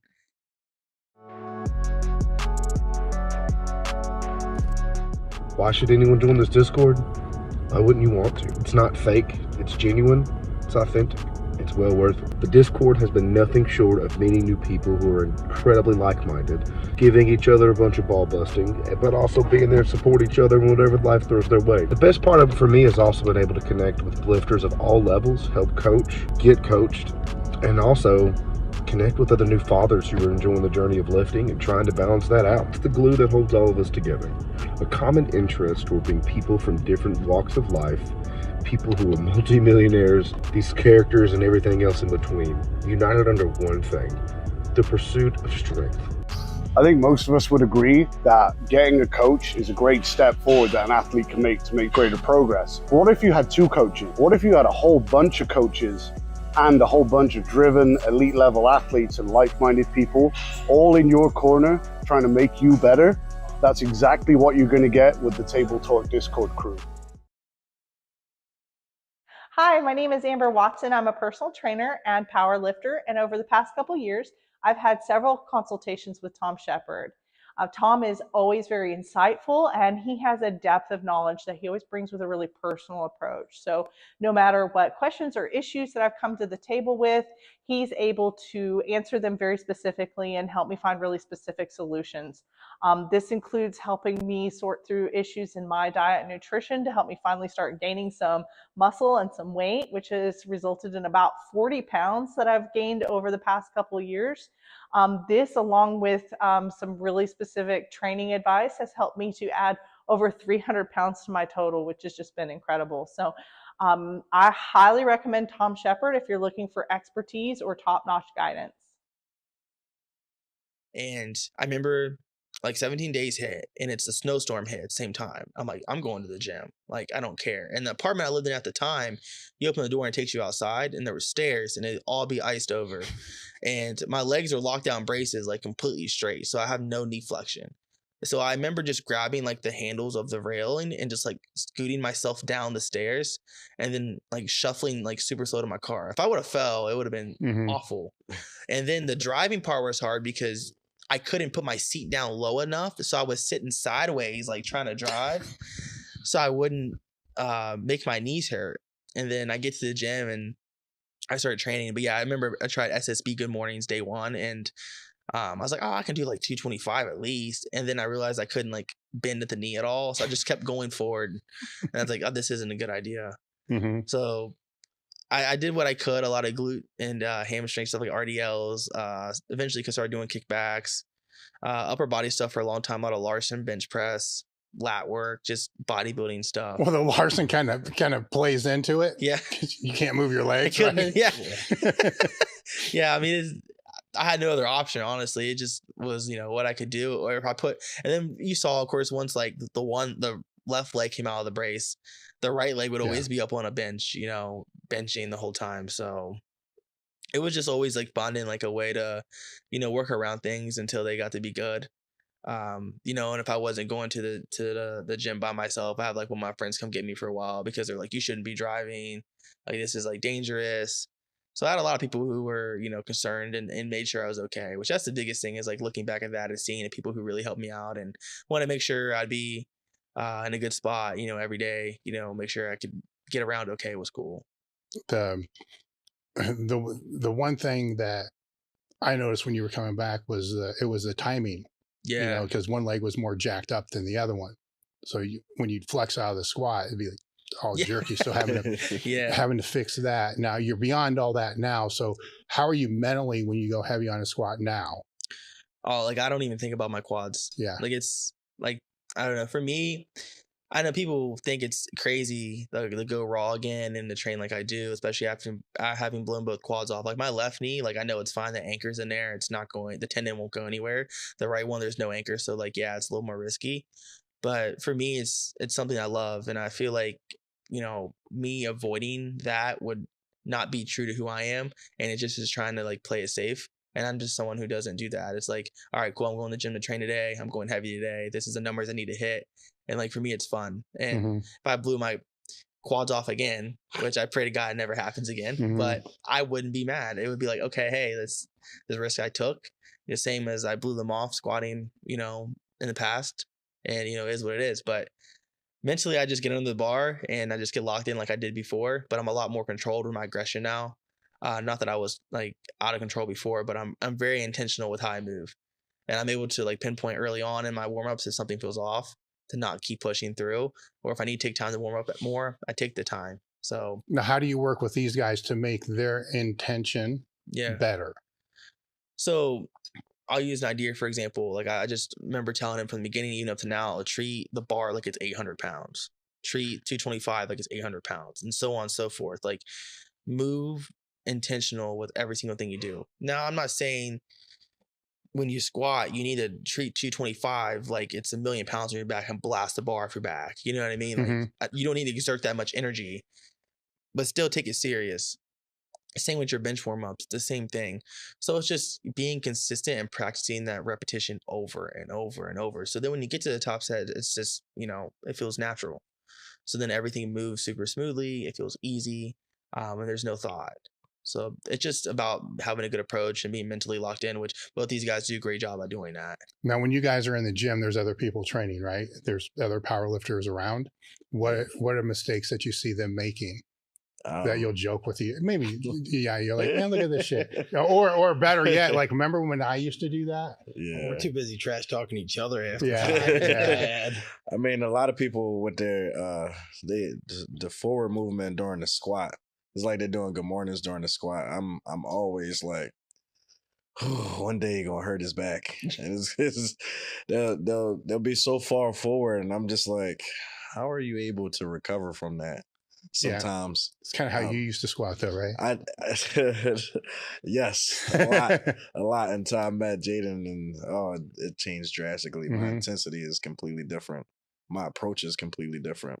Me getting under the bar is completely different. I mean, and like I said, changing, I treat 135 as if I had 800 pounds on my back. I mean, but also I was already intense before, but I'm just a lot more controlled. Like I used to bomb squat, and now is a lot more control. Like you'll see me squat 600, and it'll be slow and controlled, and my explosion out of the hole is way faster. But when I actually put 771 on my back, I'm able to actually adjust myself during the squat. So even in the middle of the squat, I'm thinking about my cues the whole time as I'm squatting, and it actually come up faster than the lighter weight would, because I'm literally talking to myself as I'm squatting. So walk me through your squat from the heavy squat, right? So from the chalk bowl to the squat, everything that goes through.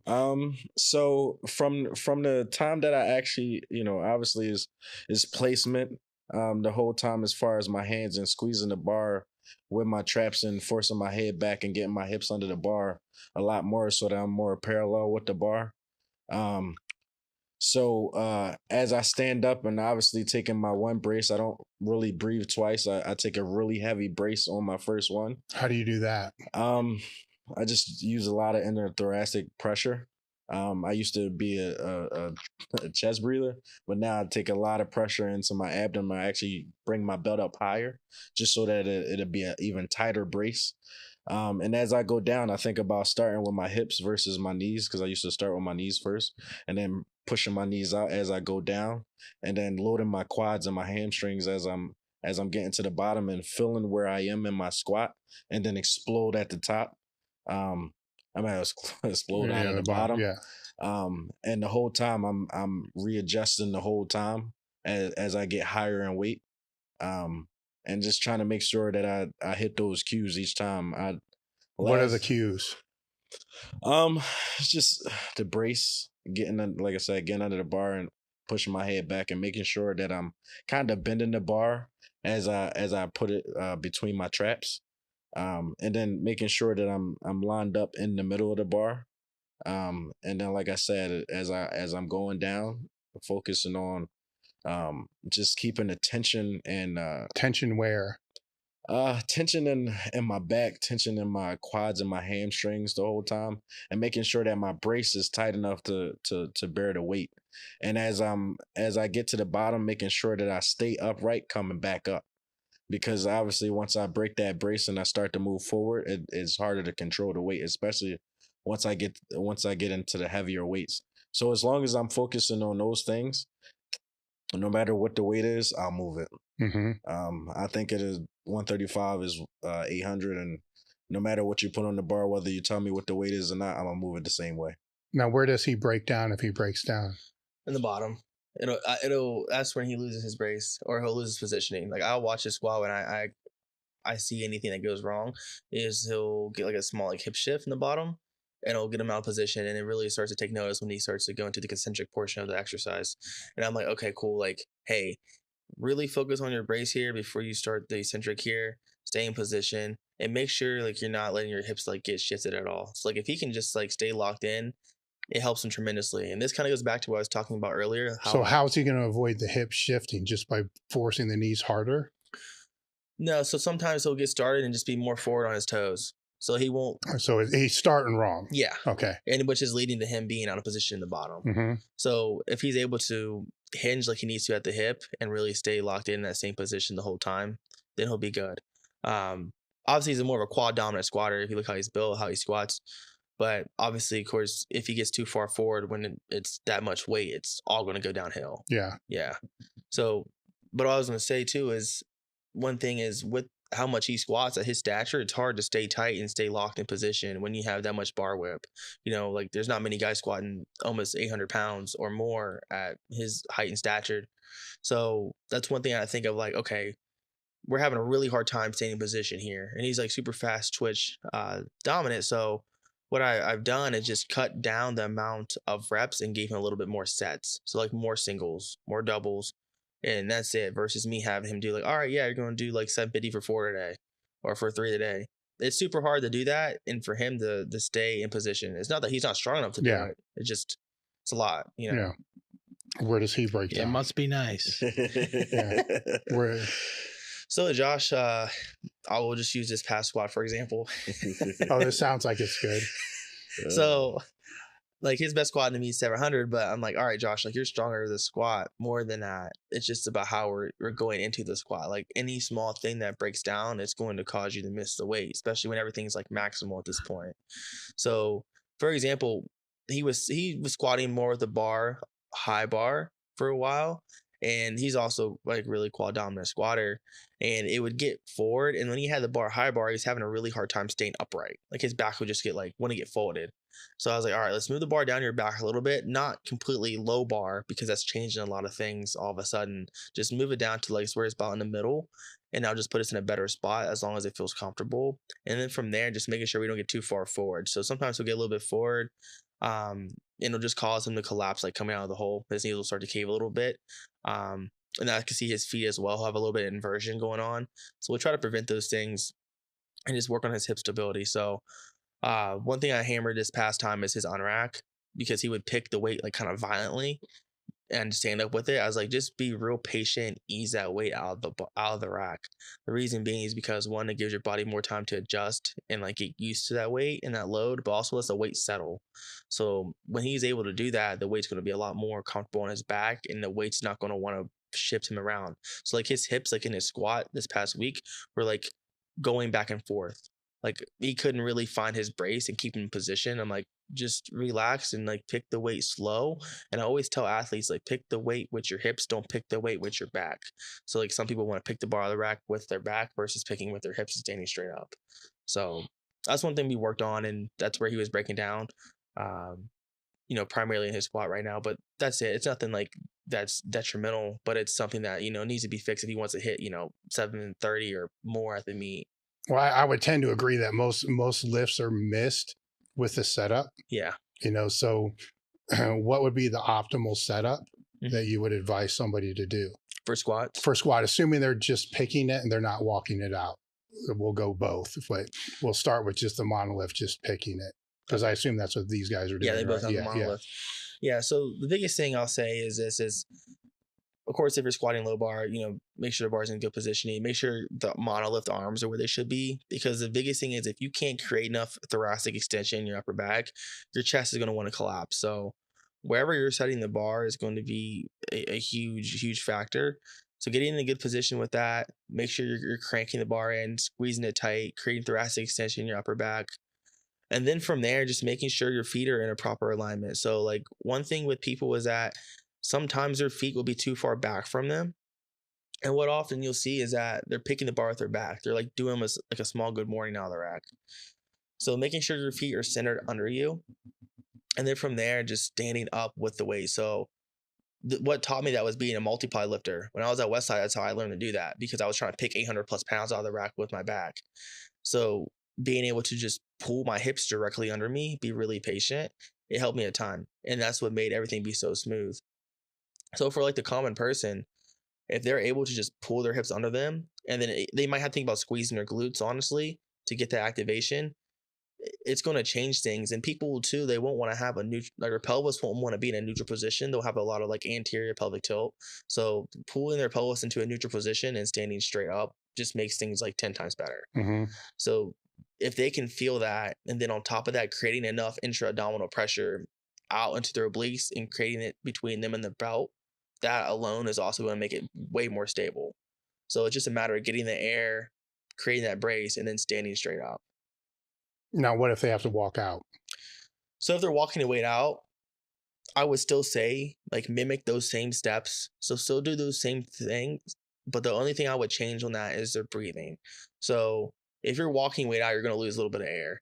So stand up with that big air. And then from there, I think 1, 2. So 2 steps. So I always tell athletes 2 steps, at the most 3. It might be a third step in there to try to readjust if you need to get comfortable. So they'll do 1, 2. The steps are really small. Then the third one if needed. And then from there, before you begin the eccentric, like take another air in and try to squat from there. But the same cues apply for an actual squat. It's just the walkout. People will lose their brace. And I tell them, like, you're not going to be able to get the same kind of brace that you're going to get before unracking 800 plus pounds as you will walking out 800 plus pounds trying to get your air then. Just because the weight's on top of you, like, you're being compressed, you know? So get as much as you can before the bar comes out of the rack and try to get in position, and then just try to keep that, which is hard, obviously, you know, once, you know, you do 1 rep and then go into multiple ones. But before 1 rep begins, like, try to, like, be perfect. Now, how do you wrap him? Like technique based? Yeah. So what's the brand of yours? I always forget. Is Outlaws. Yeah. And they're like more of a casting wrap, whereas like I usually use the slingshots, or his new Outlaws that he bought that he doesn't use are like the slingshots. So with his casting wraps, I usually start at the top. I have him mark his leg of where he feels the most comfortable with where he wants it to start, and then also where he wants it to end. And then I'll go from there. And usually it's about 3 wraps down. I'll do an X formation, and then it'll be 3 wraps back up.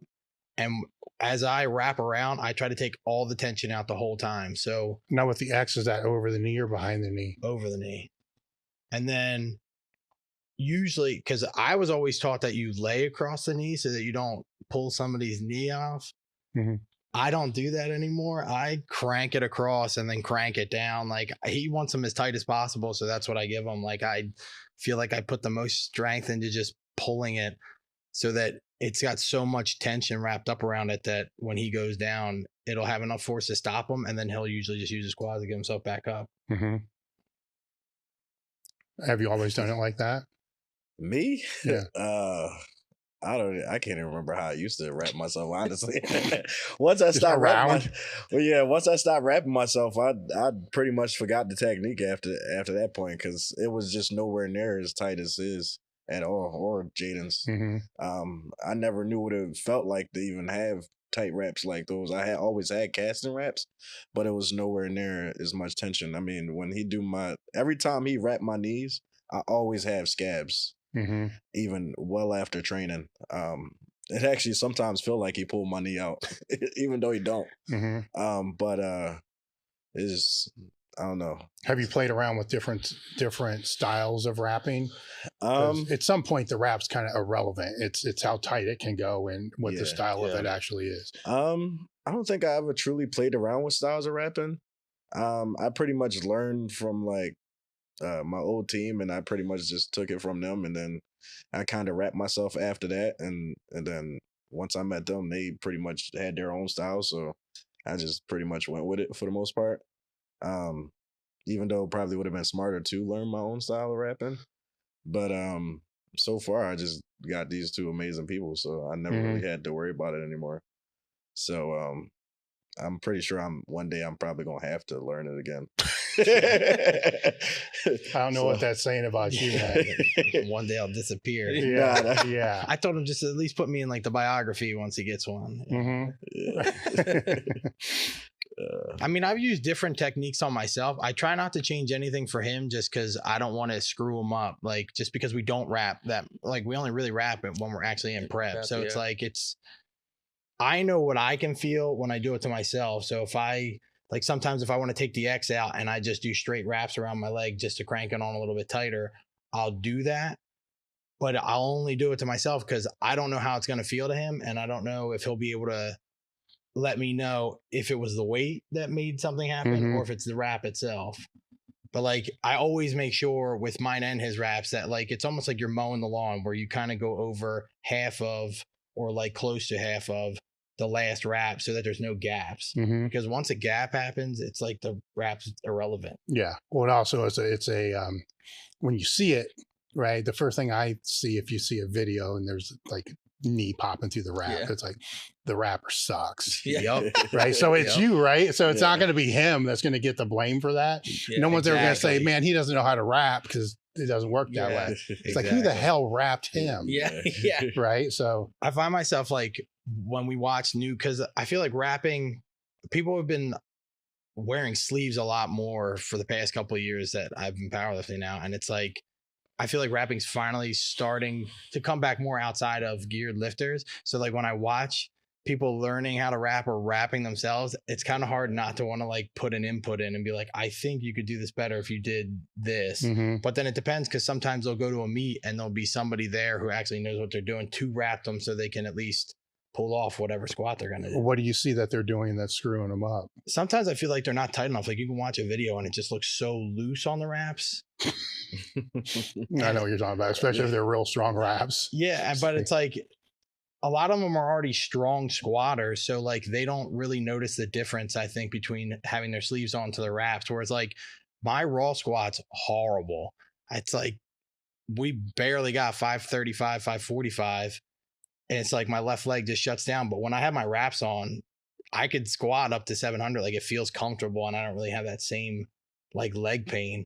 So it's like when I was prior to Jaden, when I was like looking for coaches, I'm like, I don't raw squat the same as how I wrap squat. So if you don't know how to handle a wrap squatter, like it's going to be hard for you to really know what to do with me, because it's like a 200-pound difference. So how did you manage that with that big carryover? Because now he goes into the off season, there's a big deficit. Yeah. So I made sure like I put on his plan, and even his plan, or any guys I have or girls who train in wraps. Hey, like use your sleeved 1 rep max for percentages we're basing things off of. So like, for example, if someone uses their wrap to max, like it's going to be Well, him especially. There's a problem. Yeah. Like he's going to stand up and get stable. Yeah, So, yeah. I mean, it's just a matter of being like very clear, like my instructions, like what I want them to do. And then of course, like it still applies like, hey, like what are Josh's weak points? What do we need to bring up? So it's just been hammering those weak points and then continuing to build his raw squat. So one thing that he was not very good at was good mornings. Like when we first started, like that's one thing that he was just, it was hard for him. And we've been hammering those, working on those, and he's gotten better and better at them.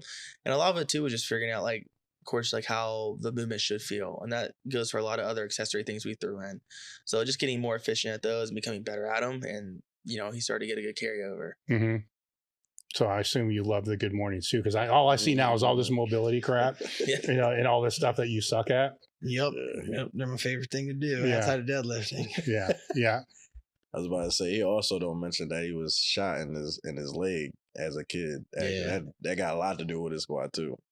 So when that happened? Right around my junior year of high school. So I had a 45 go behind my kneecap. It went through my femur, shattered the tip of it, and then it came out through my calf. How'd that happen?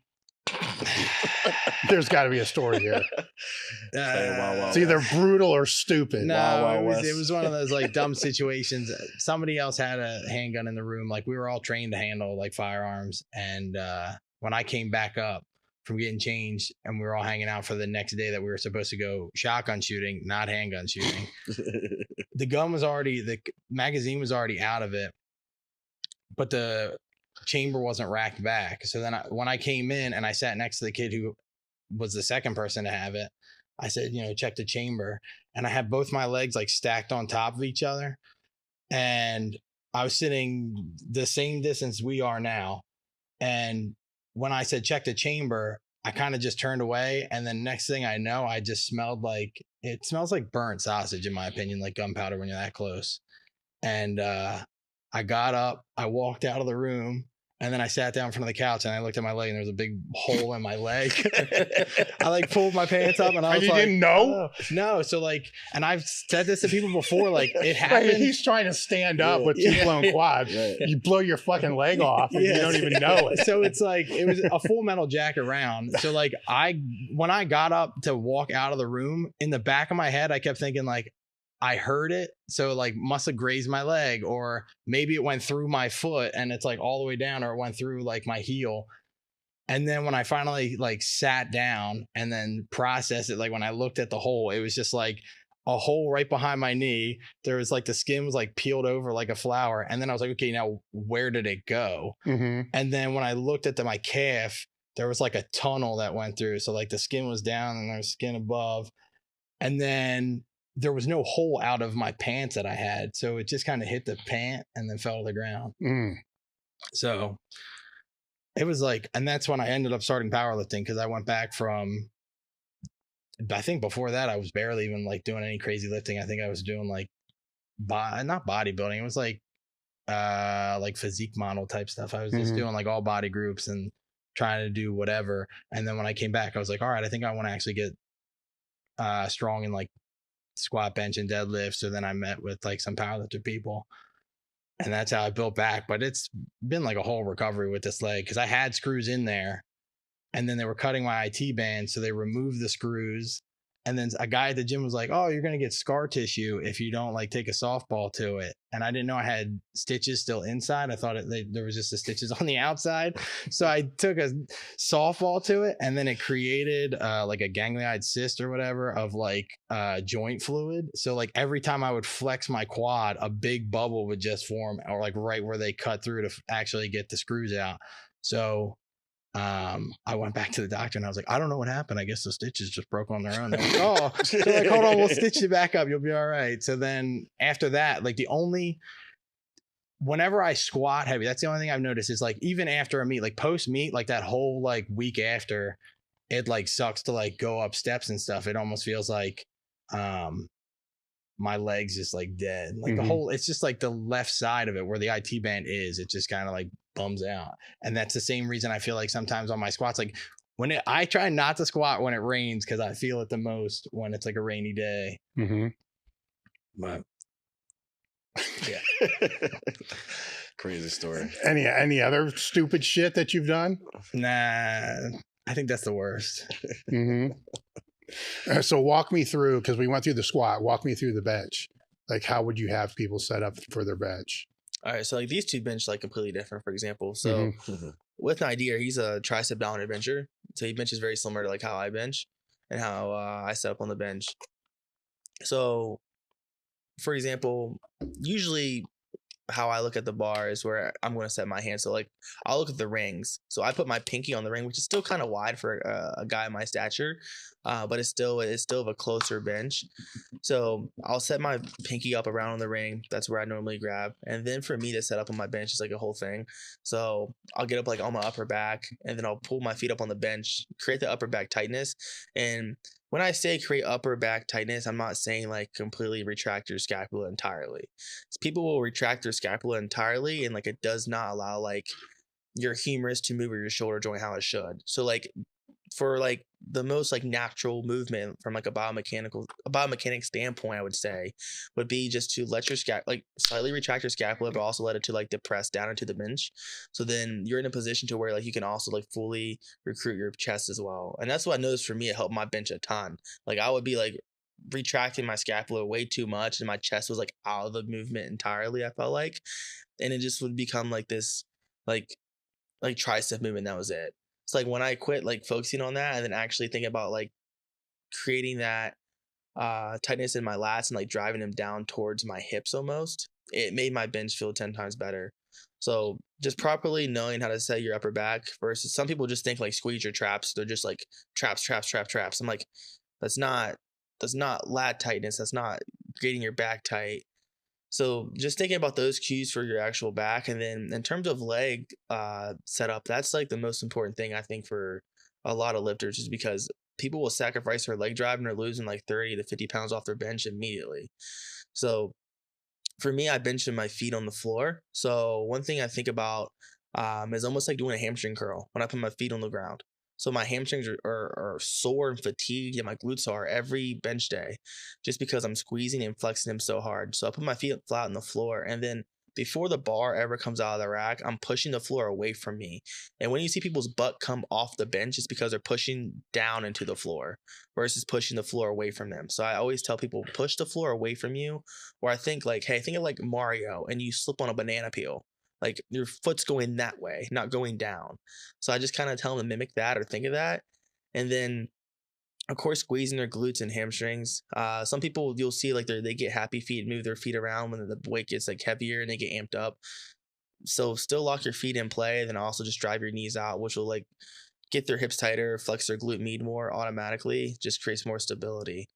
So that's what I tell him to do. And then for his people who bench on their toes, like Josh benches on his toes, for example. So he has more of a really big arch compared to like Nydir. So he sets up a little bit differently where he's getting his chest to like a high point that Nydir can't, or I can't even. So he's able to arch really, really hard. I'm like, dude, use that towards your advantage. You know, no one cares how much you arch on your bench, like how much can you press, you know, and how much is getting passed. So he has a really big arch and he benches a lot wider than me or Nydir. So what I tell him to do when he's pressing like on his toes, because he's on his more like midfoot toe area when he benches, I tell him drive his heel down towards the floor when he's pressing off his chest. So like before like the bar comes out of the rack, he's still creating that tension the same as someone would with their feet flat on the floor. They're pushing the floor away from them. So like we go back to like if your feet are flat on the floor and you're pressing off your chest, you're just amplifying that push to the floor. So same if Josh is benching, right? He's going to drive his heel down towards the floor even harder when he goes to press the bar off his chest.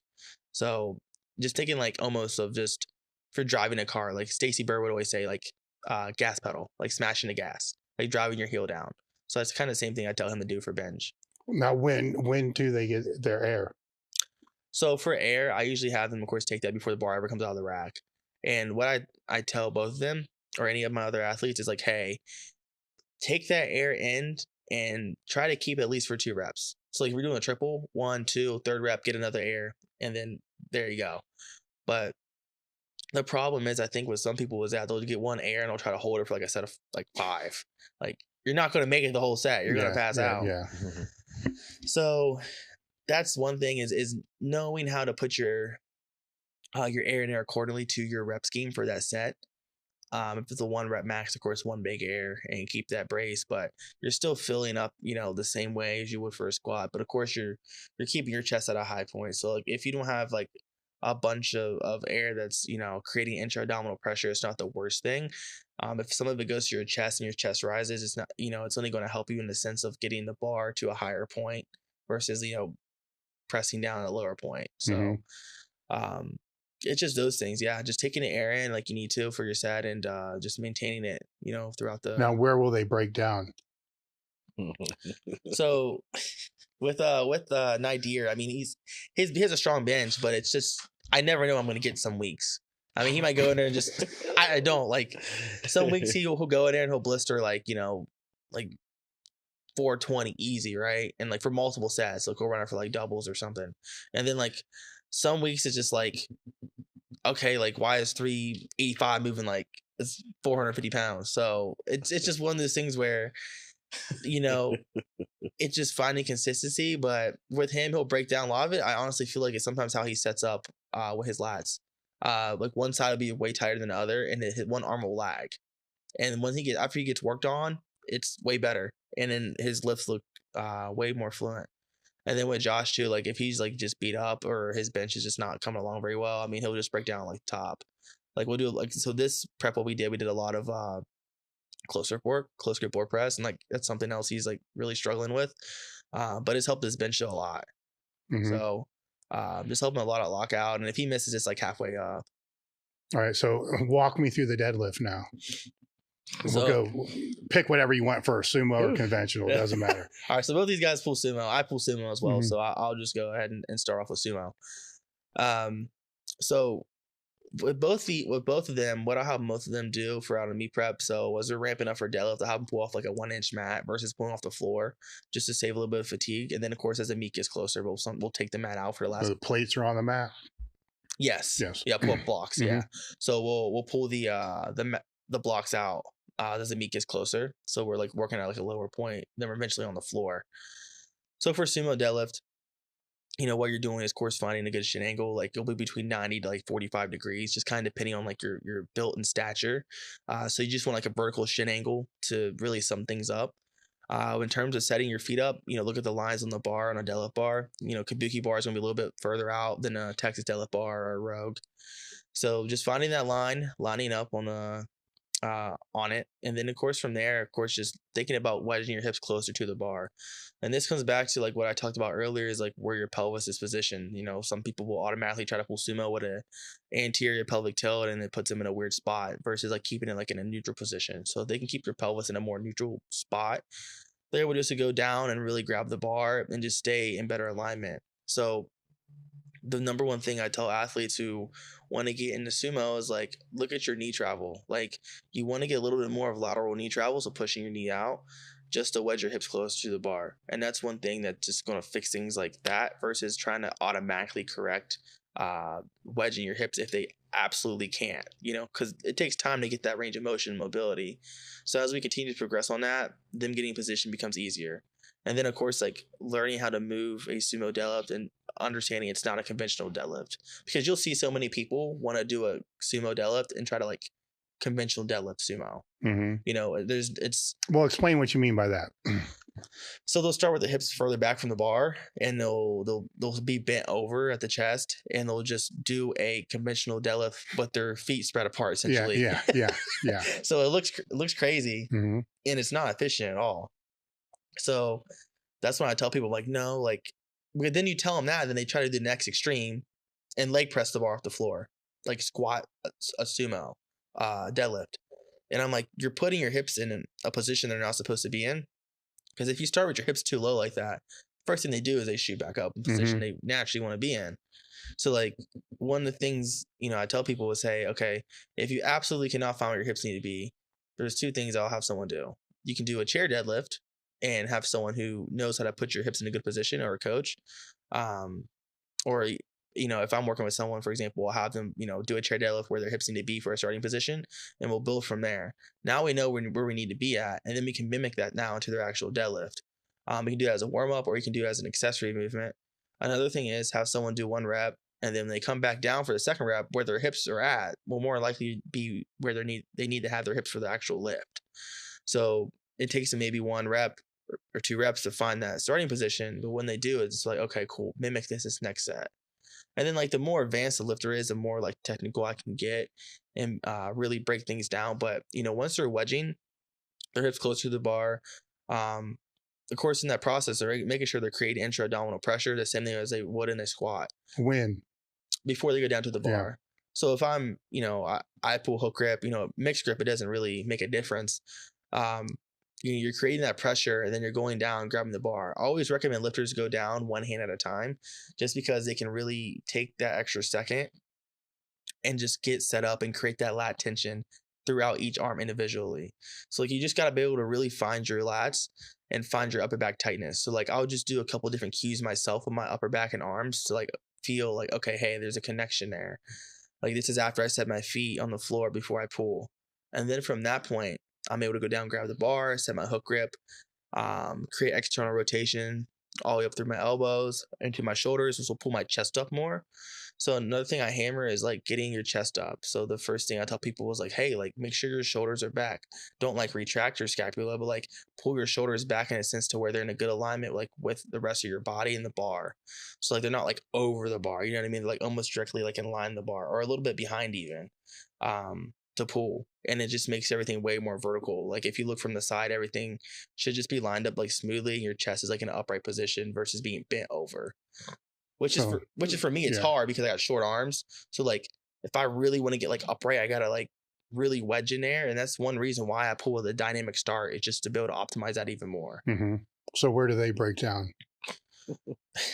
I break down everywhere. That's it. So with Nydir, when he breaks down, like he sent me his last deadlift, and he's like, "These are so bad, I'm not even going to send them to you." Mm-hmm. I'm like, "They can't be that bad." So he sent them to me, and they moved pretty good. He just like lost his grip was like letting off at the very top, right? He pulls mixed grip, so we just needed to fix that, and everything else other than that moved fine. With Josh, he's also been learning hook grip this prep as well, so we've been really trying to hammer that, get that down for him. But if he misses, is that he'll just rush reps sometimes. So like he'll like blister the first rep, then his second rep will just be real explosive, and sometimes let the slack come out of the bar and just rip into it, versus like kind of pull the slack and ease back into the second rep. Mm-hmm. So it's just for him finding that slack and keeping it the whole time, especially going to the next rep. And then from there, just being able to be consistent with his chest positioning. How'd you go about learning the hook grip?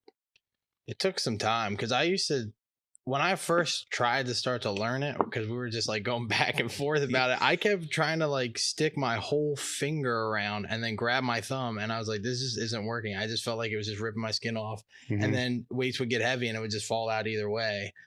And then I could always go back to mixed grip because I never had a problem with it, other than like every once in a while I might lose something.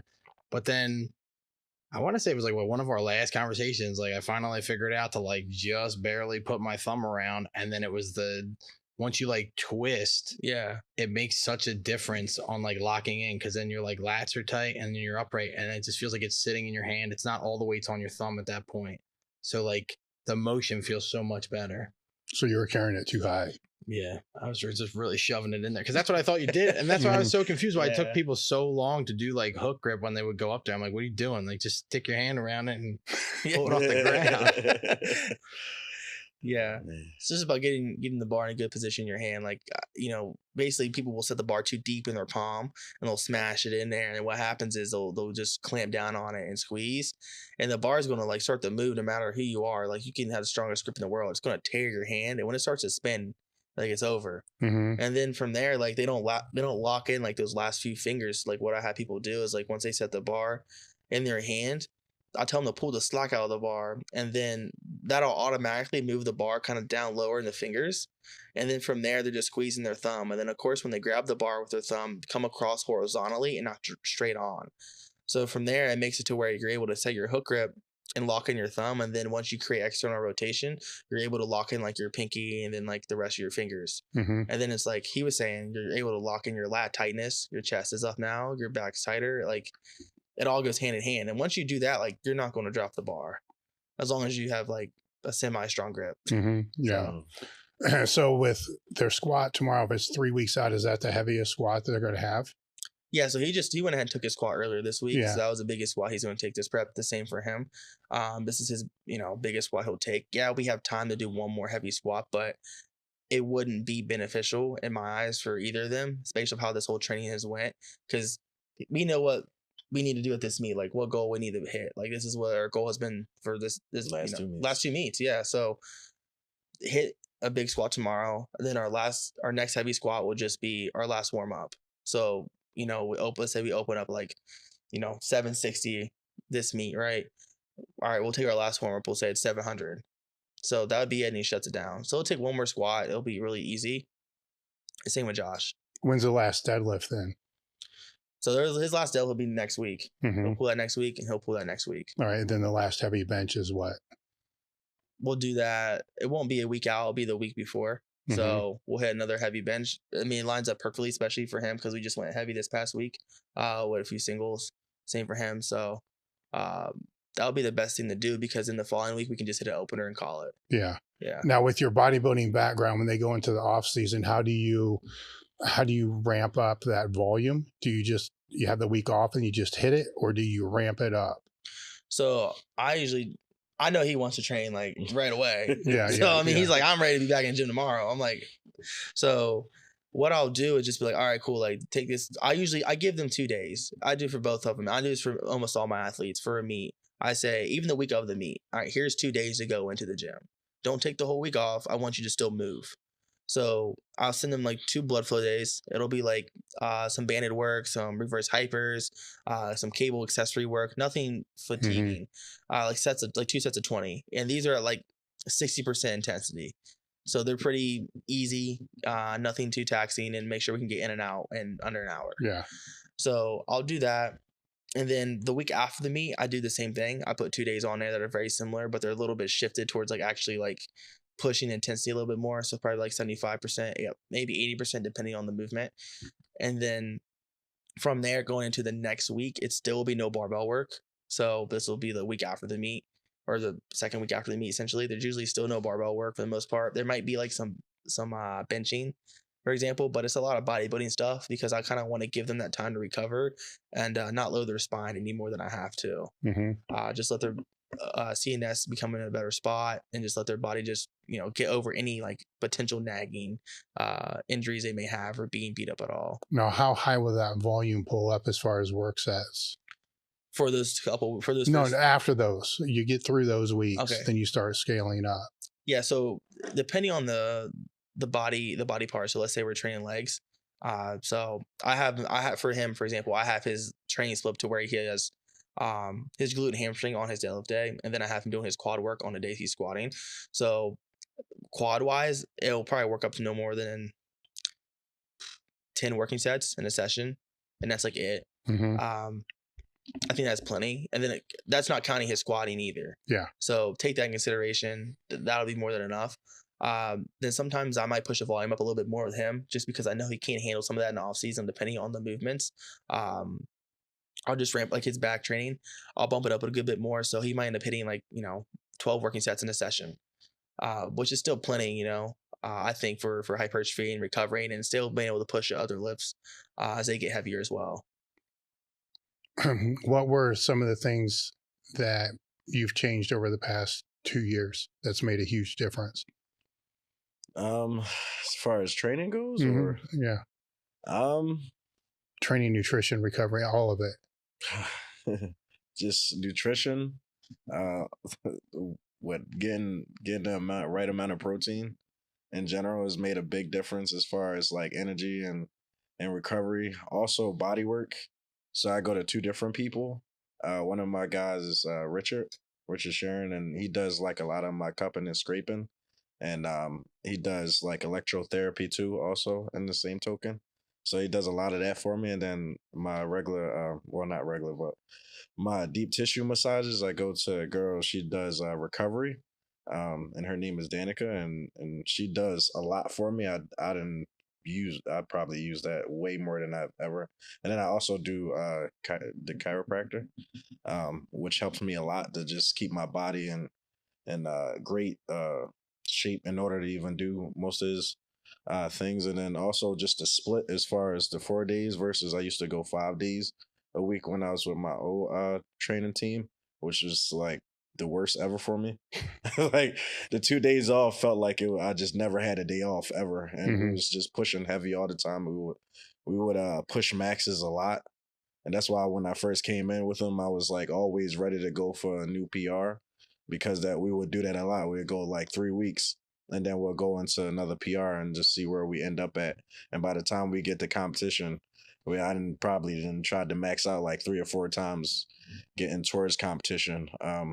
And then, I think that doing off season in general has helped me a lot as far as way better in recovery, because we're not anywhere near my max, but we also is still like pushing, and it helps me a lot technically, especially with like the bands and the chains and everything, and especially with my squat, because I had a lot of technical issues in the beginning, but once we actually started using the different band tension, it helps me as far as placement and everything, and as far as tension. And then just Jaden in general.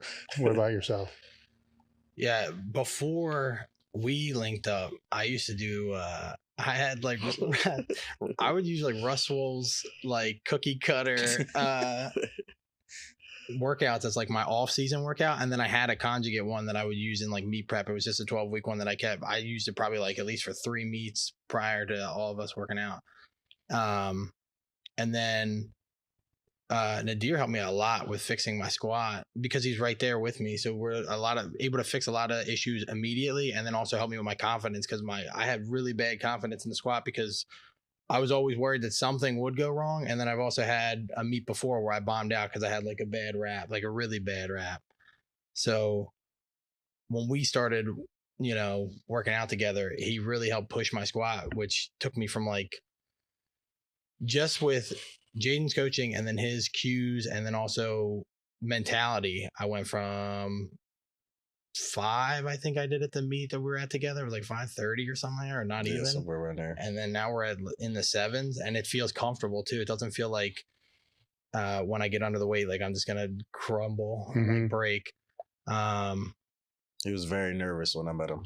Yeah, a very, very nervous person. He would be in the meets just asking the judges what he should do next. What should I do? I don't know. Not his own knowledge, but the judges. And he'll do like 10-pound jumps, and I'm like, no. Yeah. Leaving a lot of weight on the table, brother. And his mentality during squatting was horrible. I mean, he was he was pretty much making love to the weight. I'm like, how can you ever get to a heavy weight making love to it? Mm-hmm. I mean, so it just had to figure out how to get to that dark place. And, you know, me talking to him the whole time, I already had a mentality prior to Jaden, but he heightened my mentality. But like, I played a lot of sports, and I know what it is to like be in championships and everything, and where you have to take yourself in order to get to be that person that everybody is counting on. So I already kind of had that mentality, and especially during the squats, he just heightened it for me. But like then I brought it to him, and then when I brought it to him, we kind of like took off from there. And like I said, I kind of do a lot of his jumps and everything like that. Like me and Jaden will talk about it, but then when I'm sitting there, I can literally see all his tendencies, and it makes it easier for me to judge where we can go next versus him just playing around and just doing whatever. So, and especially when when it gets to a point where I know he's about to fail, or I can catch him way before he gets to that point because I already know his tendencies. Yeah. So that's kind Now, of Jane, with yourself over the last couple of years, what are some things that you've changed your idea on or have learned more about that you've implemented, not just with your own training, but with everybody you work with? Yeah, so I remember when I first started coaching. This is like end of 2019. So this is like right when I was at Westside. I remember the people that came to me when I was coaching them, it was very like straight up conjugate. And I just like, all right, this is too much for people to handle, especially people who are like more like novice. I was like, it was so hard for me to gauge progression and track progression for them because I was like, all right, like these guys are new, like they're maxing out on like a 4-pin rack pull. And then like I got them like next week, like pulling off the floor against bands and doing this and that. And it was just a lot. I'm like, there's way more efficient ways for me to make this kid stronger faster. And like, especially get him like progressing linearly quicker. So changing the, kind of like my style, like doing a lot more kanji stuff to being like more open to other things, like even like really basic people, like, I'll just run basic linear periodization for people who are new. You know what I mean? Like I'm never really wanted to train for anything, kind of like just general wellness people, but like with these guys and like my athletes who are more advanced, like everything has to be really specific. So I think just my overall like knowledge on different training systems and how to implement them, and then on top of that, being able to understand like, of course, like the blood work side of things for different blood work panels, like making sure everyone's healthy. Everyone has different health conditions, so really understanding that. I think that's the biggest area I've grown in the most, like as a coach, is like just hormone optimization with all kinds of different athletes. Like I deal with a lot of women, and understanding them and making sure like they're still getting like their regular menstrual cycles and making sure they're still staying healthy has been something I really have improved on. And that's something like for me, like as a coach, like, yeah, like I want to be like known for, making athletes like accomplish their goal, but I want to make sure like people are healthy and like they're having like longevity in this, like not just in bodybuilding and powerlifting, but like an actual life. So I say that's the biggest area I've improved on, other than just, of course, like understanding like less is more when it comes to like actual training and like hypertrophy. Because I could say like when I first started off, I was a dude who did too much. I would always do more just because I wanted it so badly. And then I understood like, okay, hey, like this is how much volume needs to occur for me to progress. And like this has been like for me now is the lowest amount of volume I've probably ever done in my life. Also the biggest I've been in my life and the strongest I've been in my life. So, I mean, does it correlate? Yeah, but also too, I built myself up to move these like amounts of weights that are going to be more fatiguing versus me squatting, 315. So I've had to make, changes and adaptations to my own training to where I can keep progressing. I can stay healthy. I can, make sure everything is going exactly how I need it to. And then of course just continuing to believe in myself and be more confident with like my own calls I make for myself, my own training, because I used to be the guy who'd always overthink my own numbers. I'd be squatting and still 800 pounds, 3-4 years ago, and would still question some of the things I would do in my own training. But now looking back, it's like, okay, I was wrong here for sure. I could have improved this for sure. But now it's, it's easy to preach like people what they need to do, but also like you need to be an example of like doing it. So like for me, it's like mobility work, making sure like I'm getting all my meals and just like checking all the boxes every day, and I think that's one thing is, it's easy to say, but like holding yourself accountable is one thing and continuing to do that, throughout a daily basis. Were there any topics you guys wanted to talk about I didn't bring up?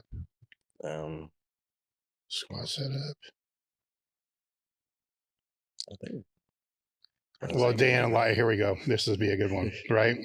Somebody mentions a day in a life, right? So, what's a day in your life? A training day, right? A training day? Yeah. So you wake up. See, I got the luxury now. I actually have a work from home job, so I have it kind of cush. So like I get to stay home and then like kind of be like a housewife. It feels like.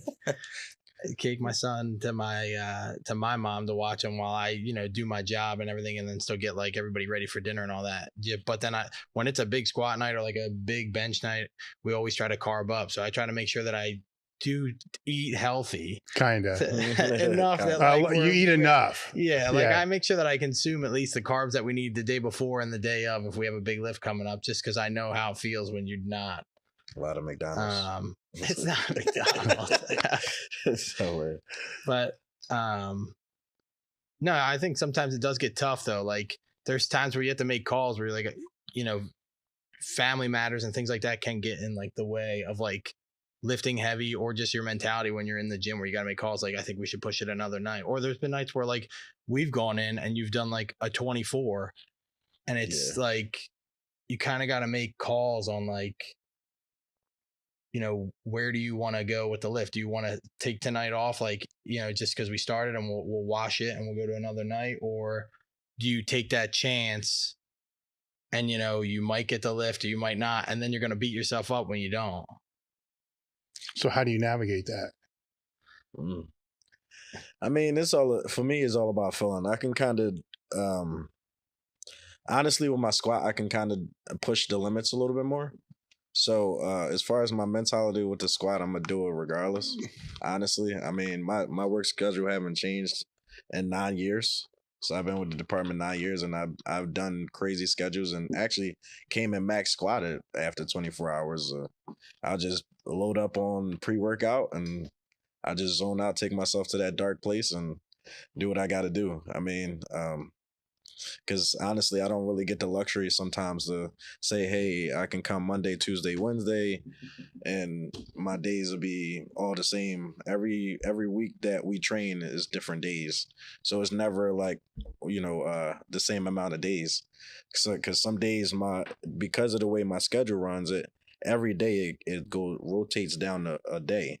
So if I work the day shift Monday and Tuesday, I work nights Wednesday and Thursday, and we mostly train nights. So it just rotate down, through the months. And then eventually my night works will be on a Monday and a Tuesday, and then I have to come in Wednesday. And then sometimes we'll come in during the day, and it kind of throws things off for us. And then also some nights we scrambling to get spotters and everything else. So now we taking heavy weights with just random people in the gym.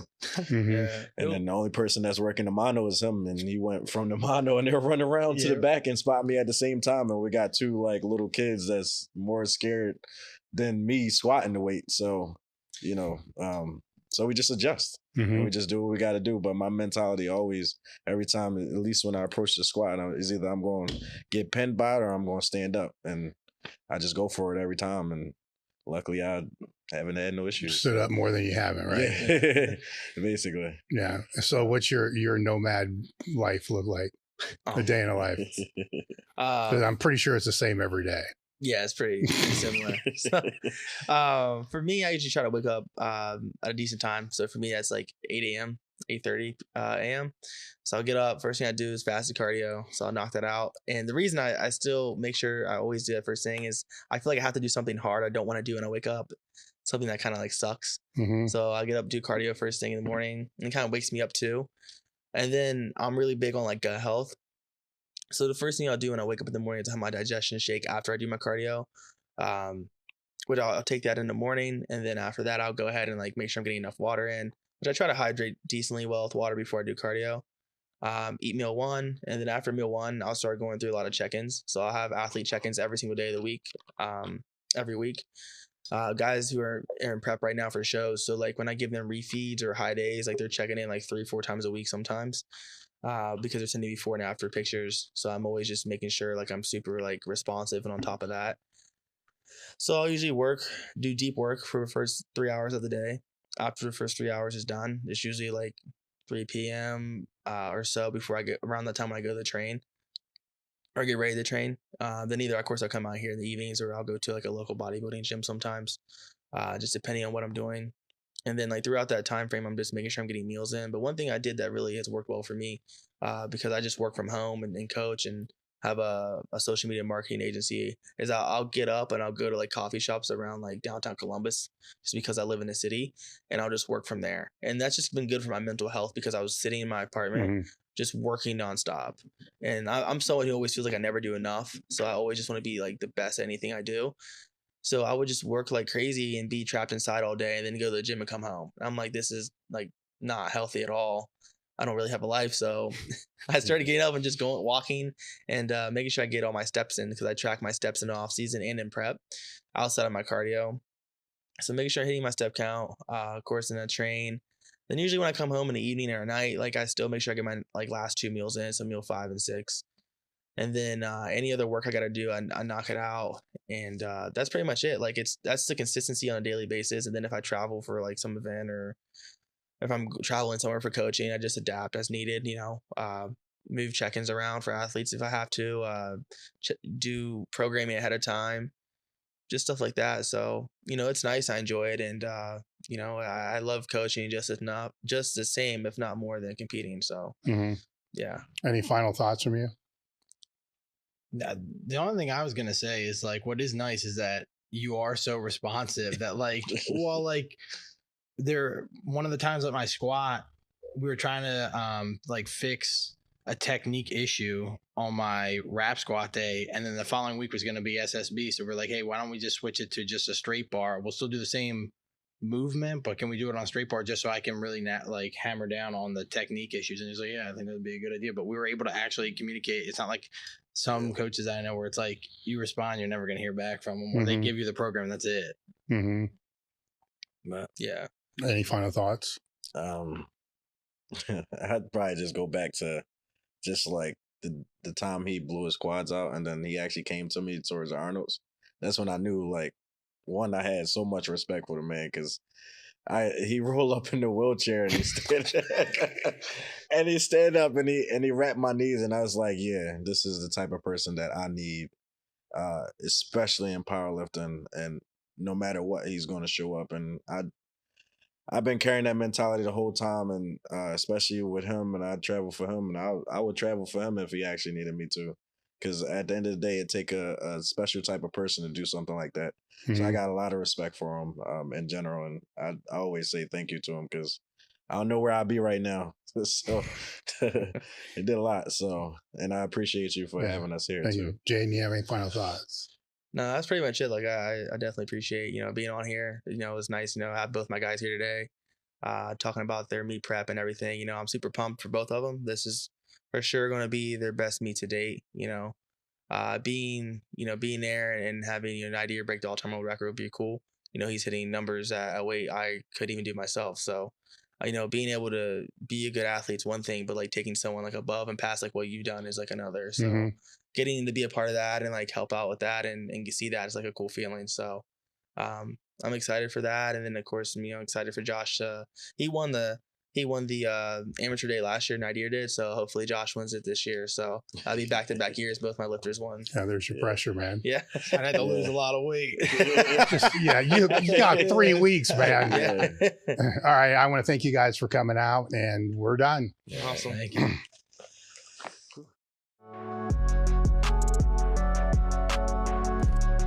Why should anyone join this Discord? Why wouldn't you want to? It's not fake. It's genuine. It's authentic.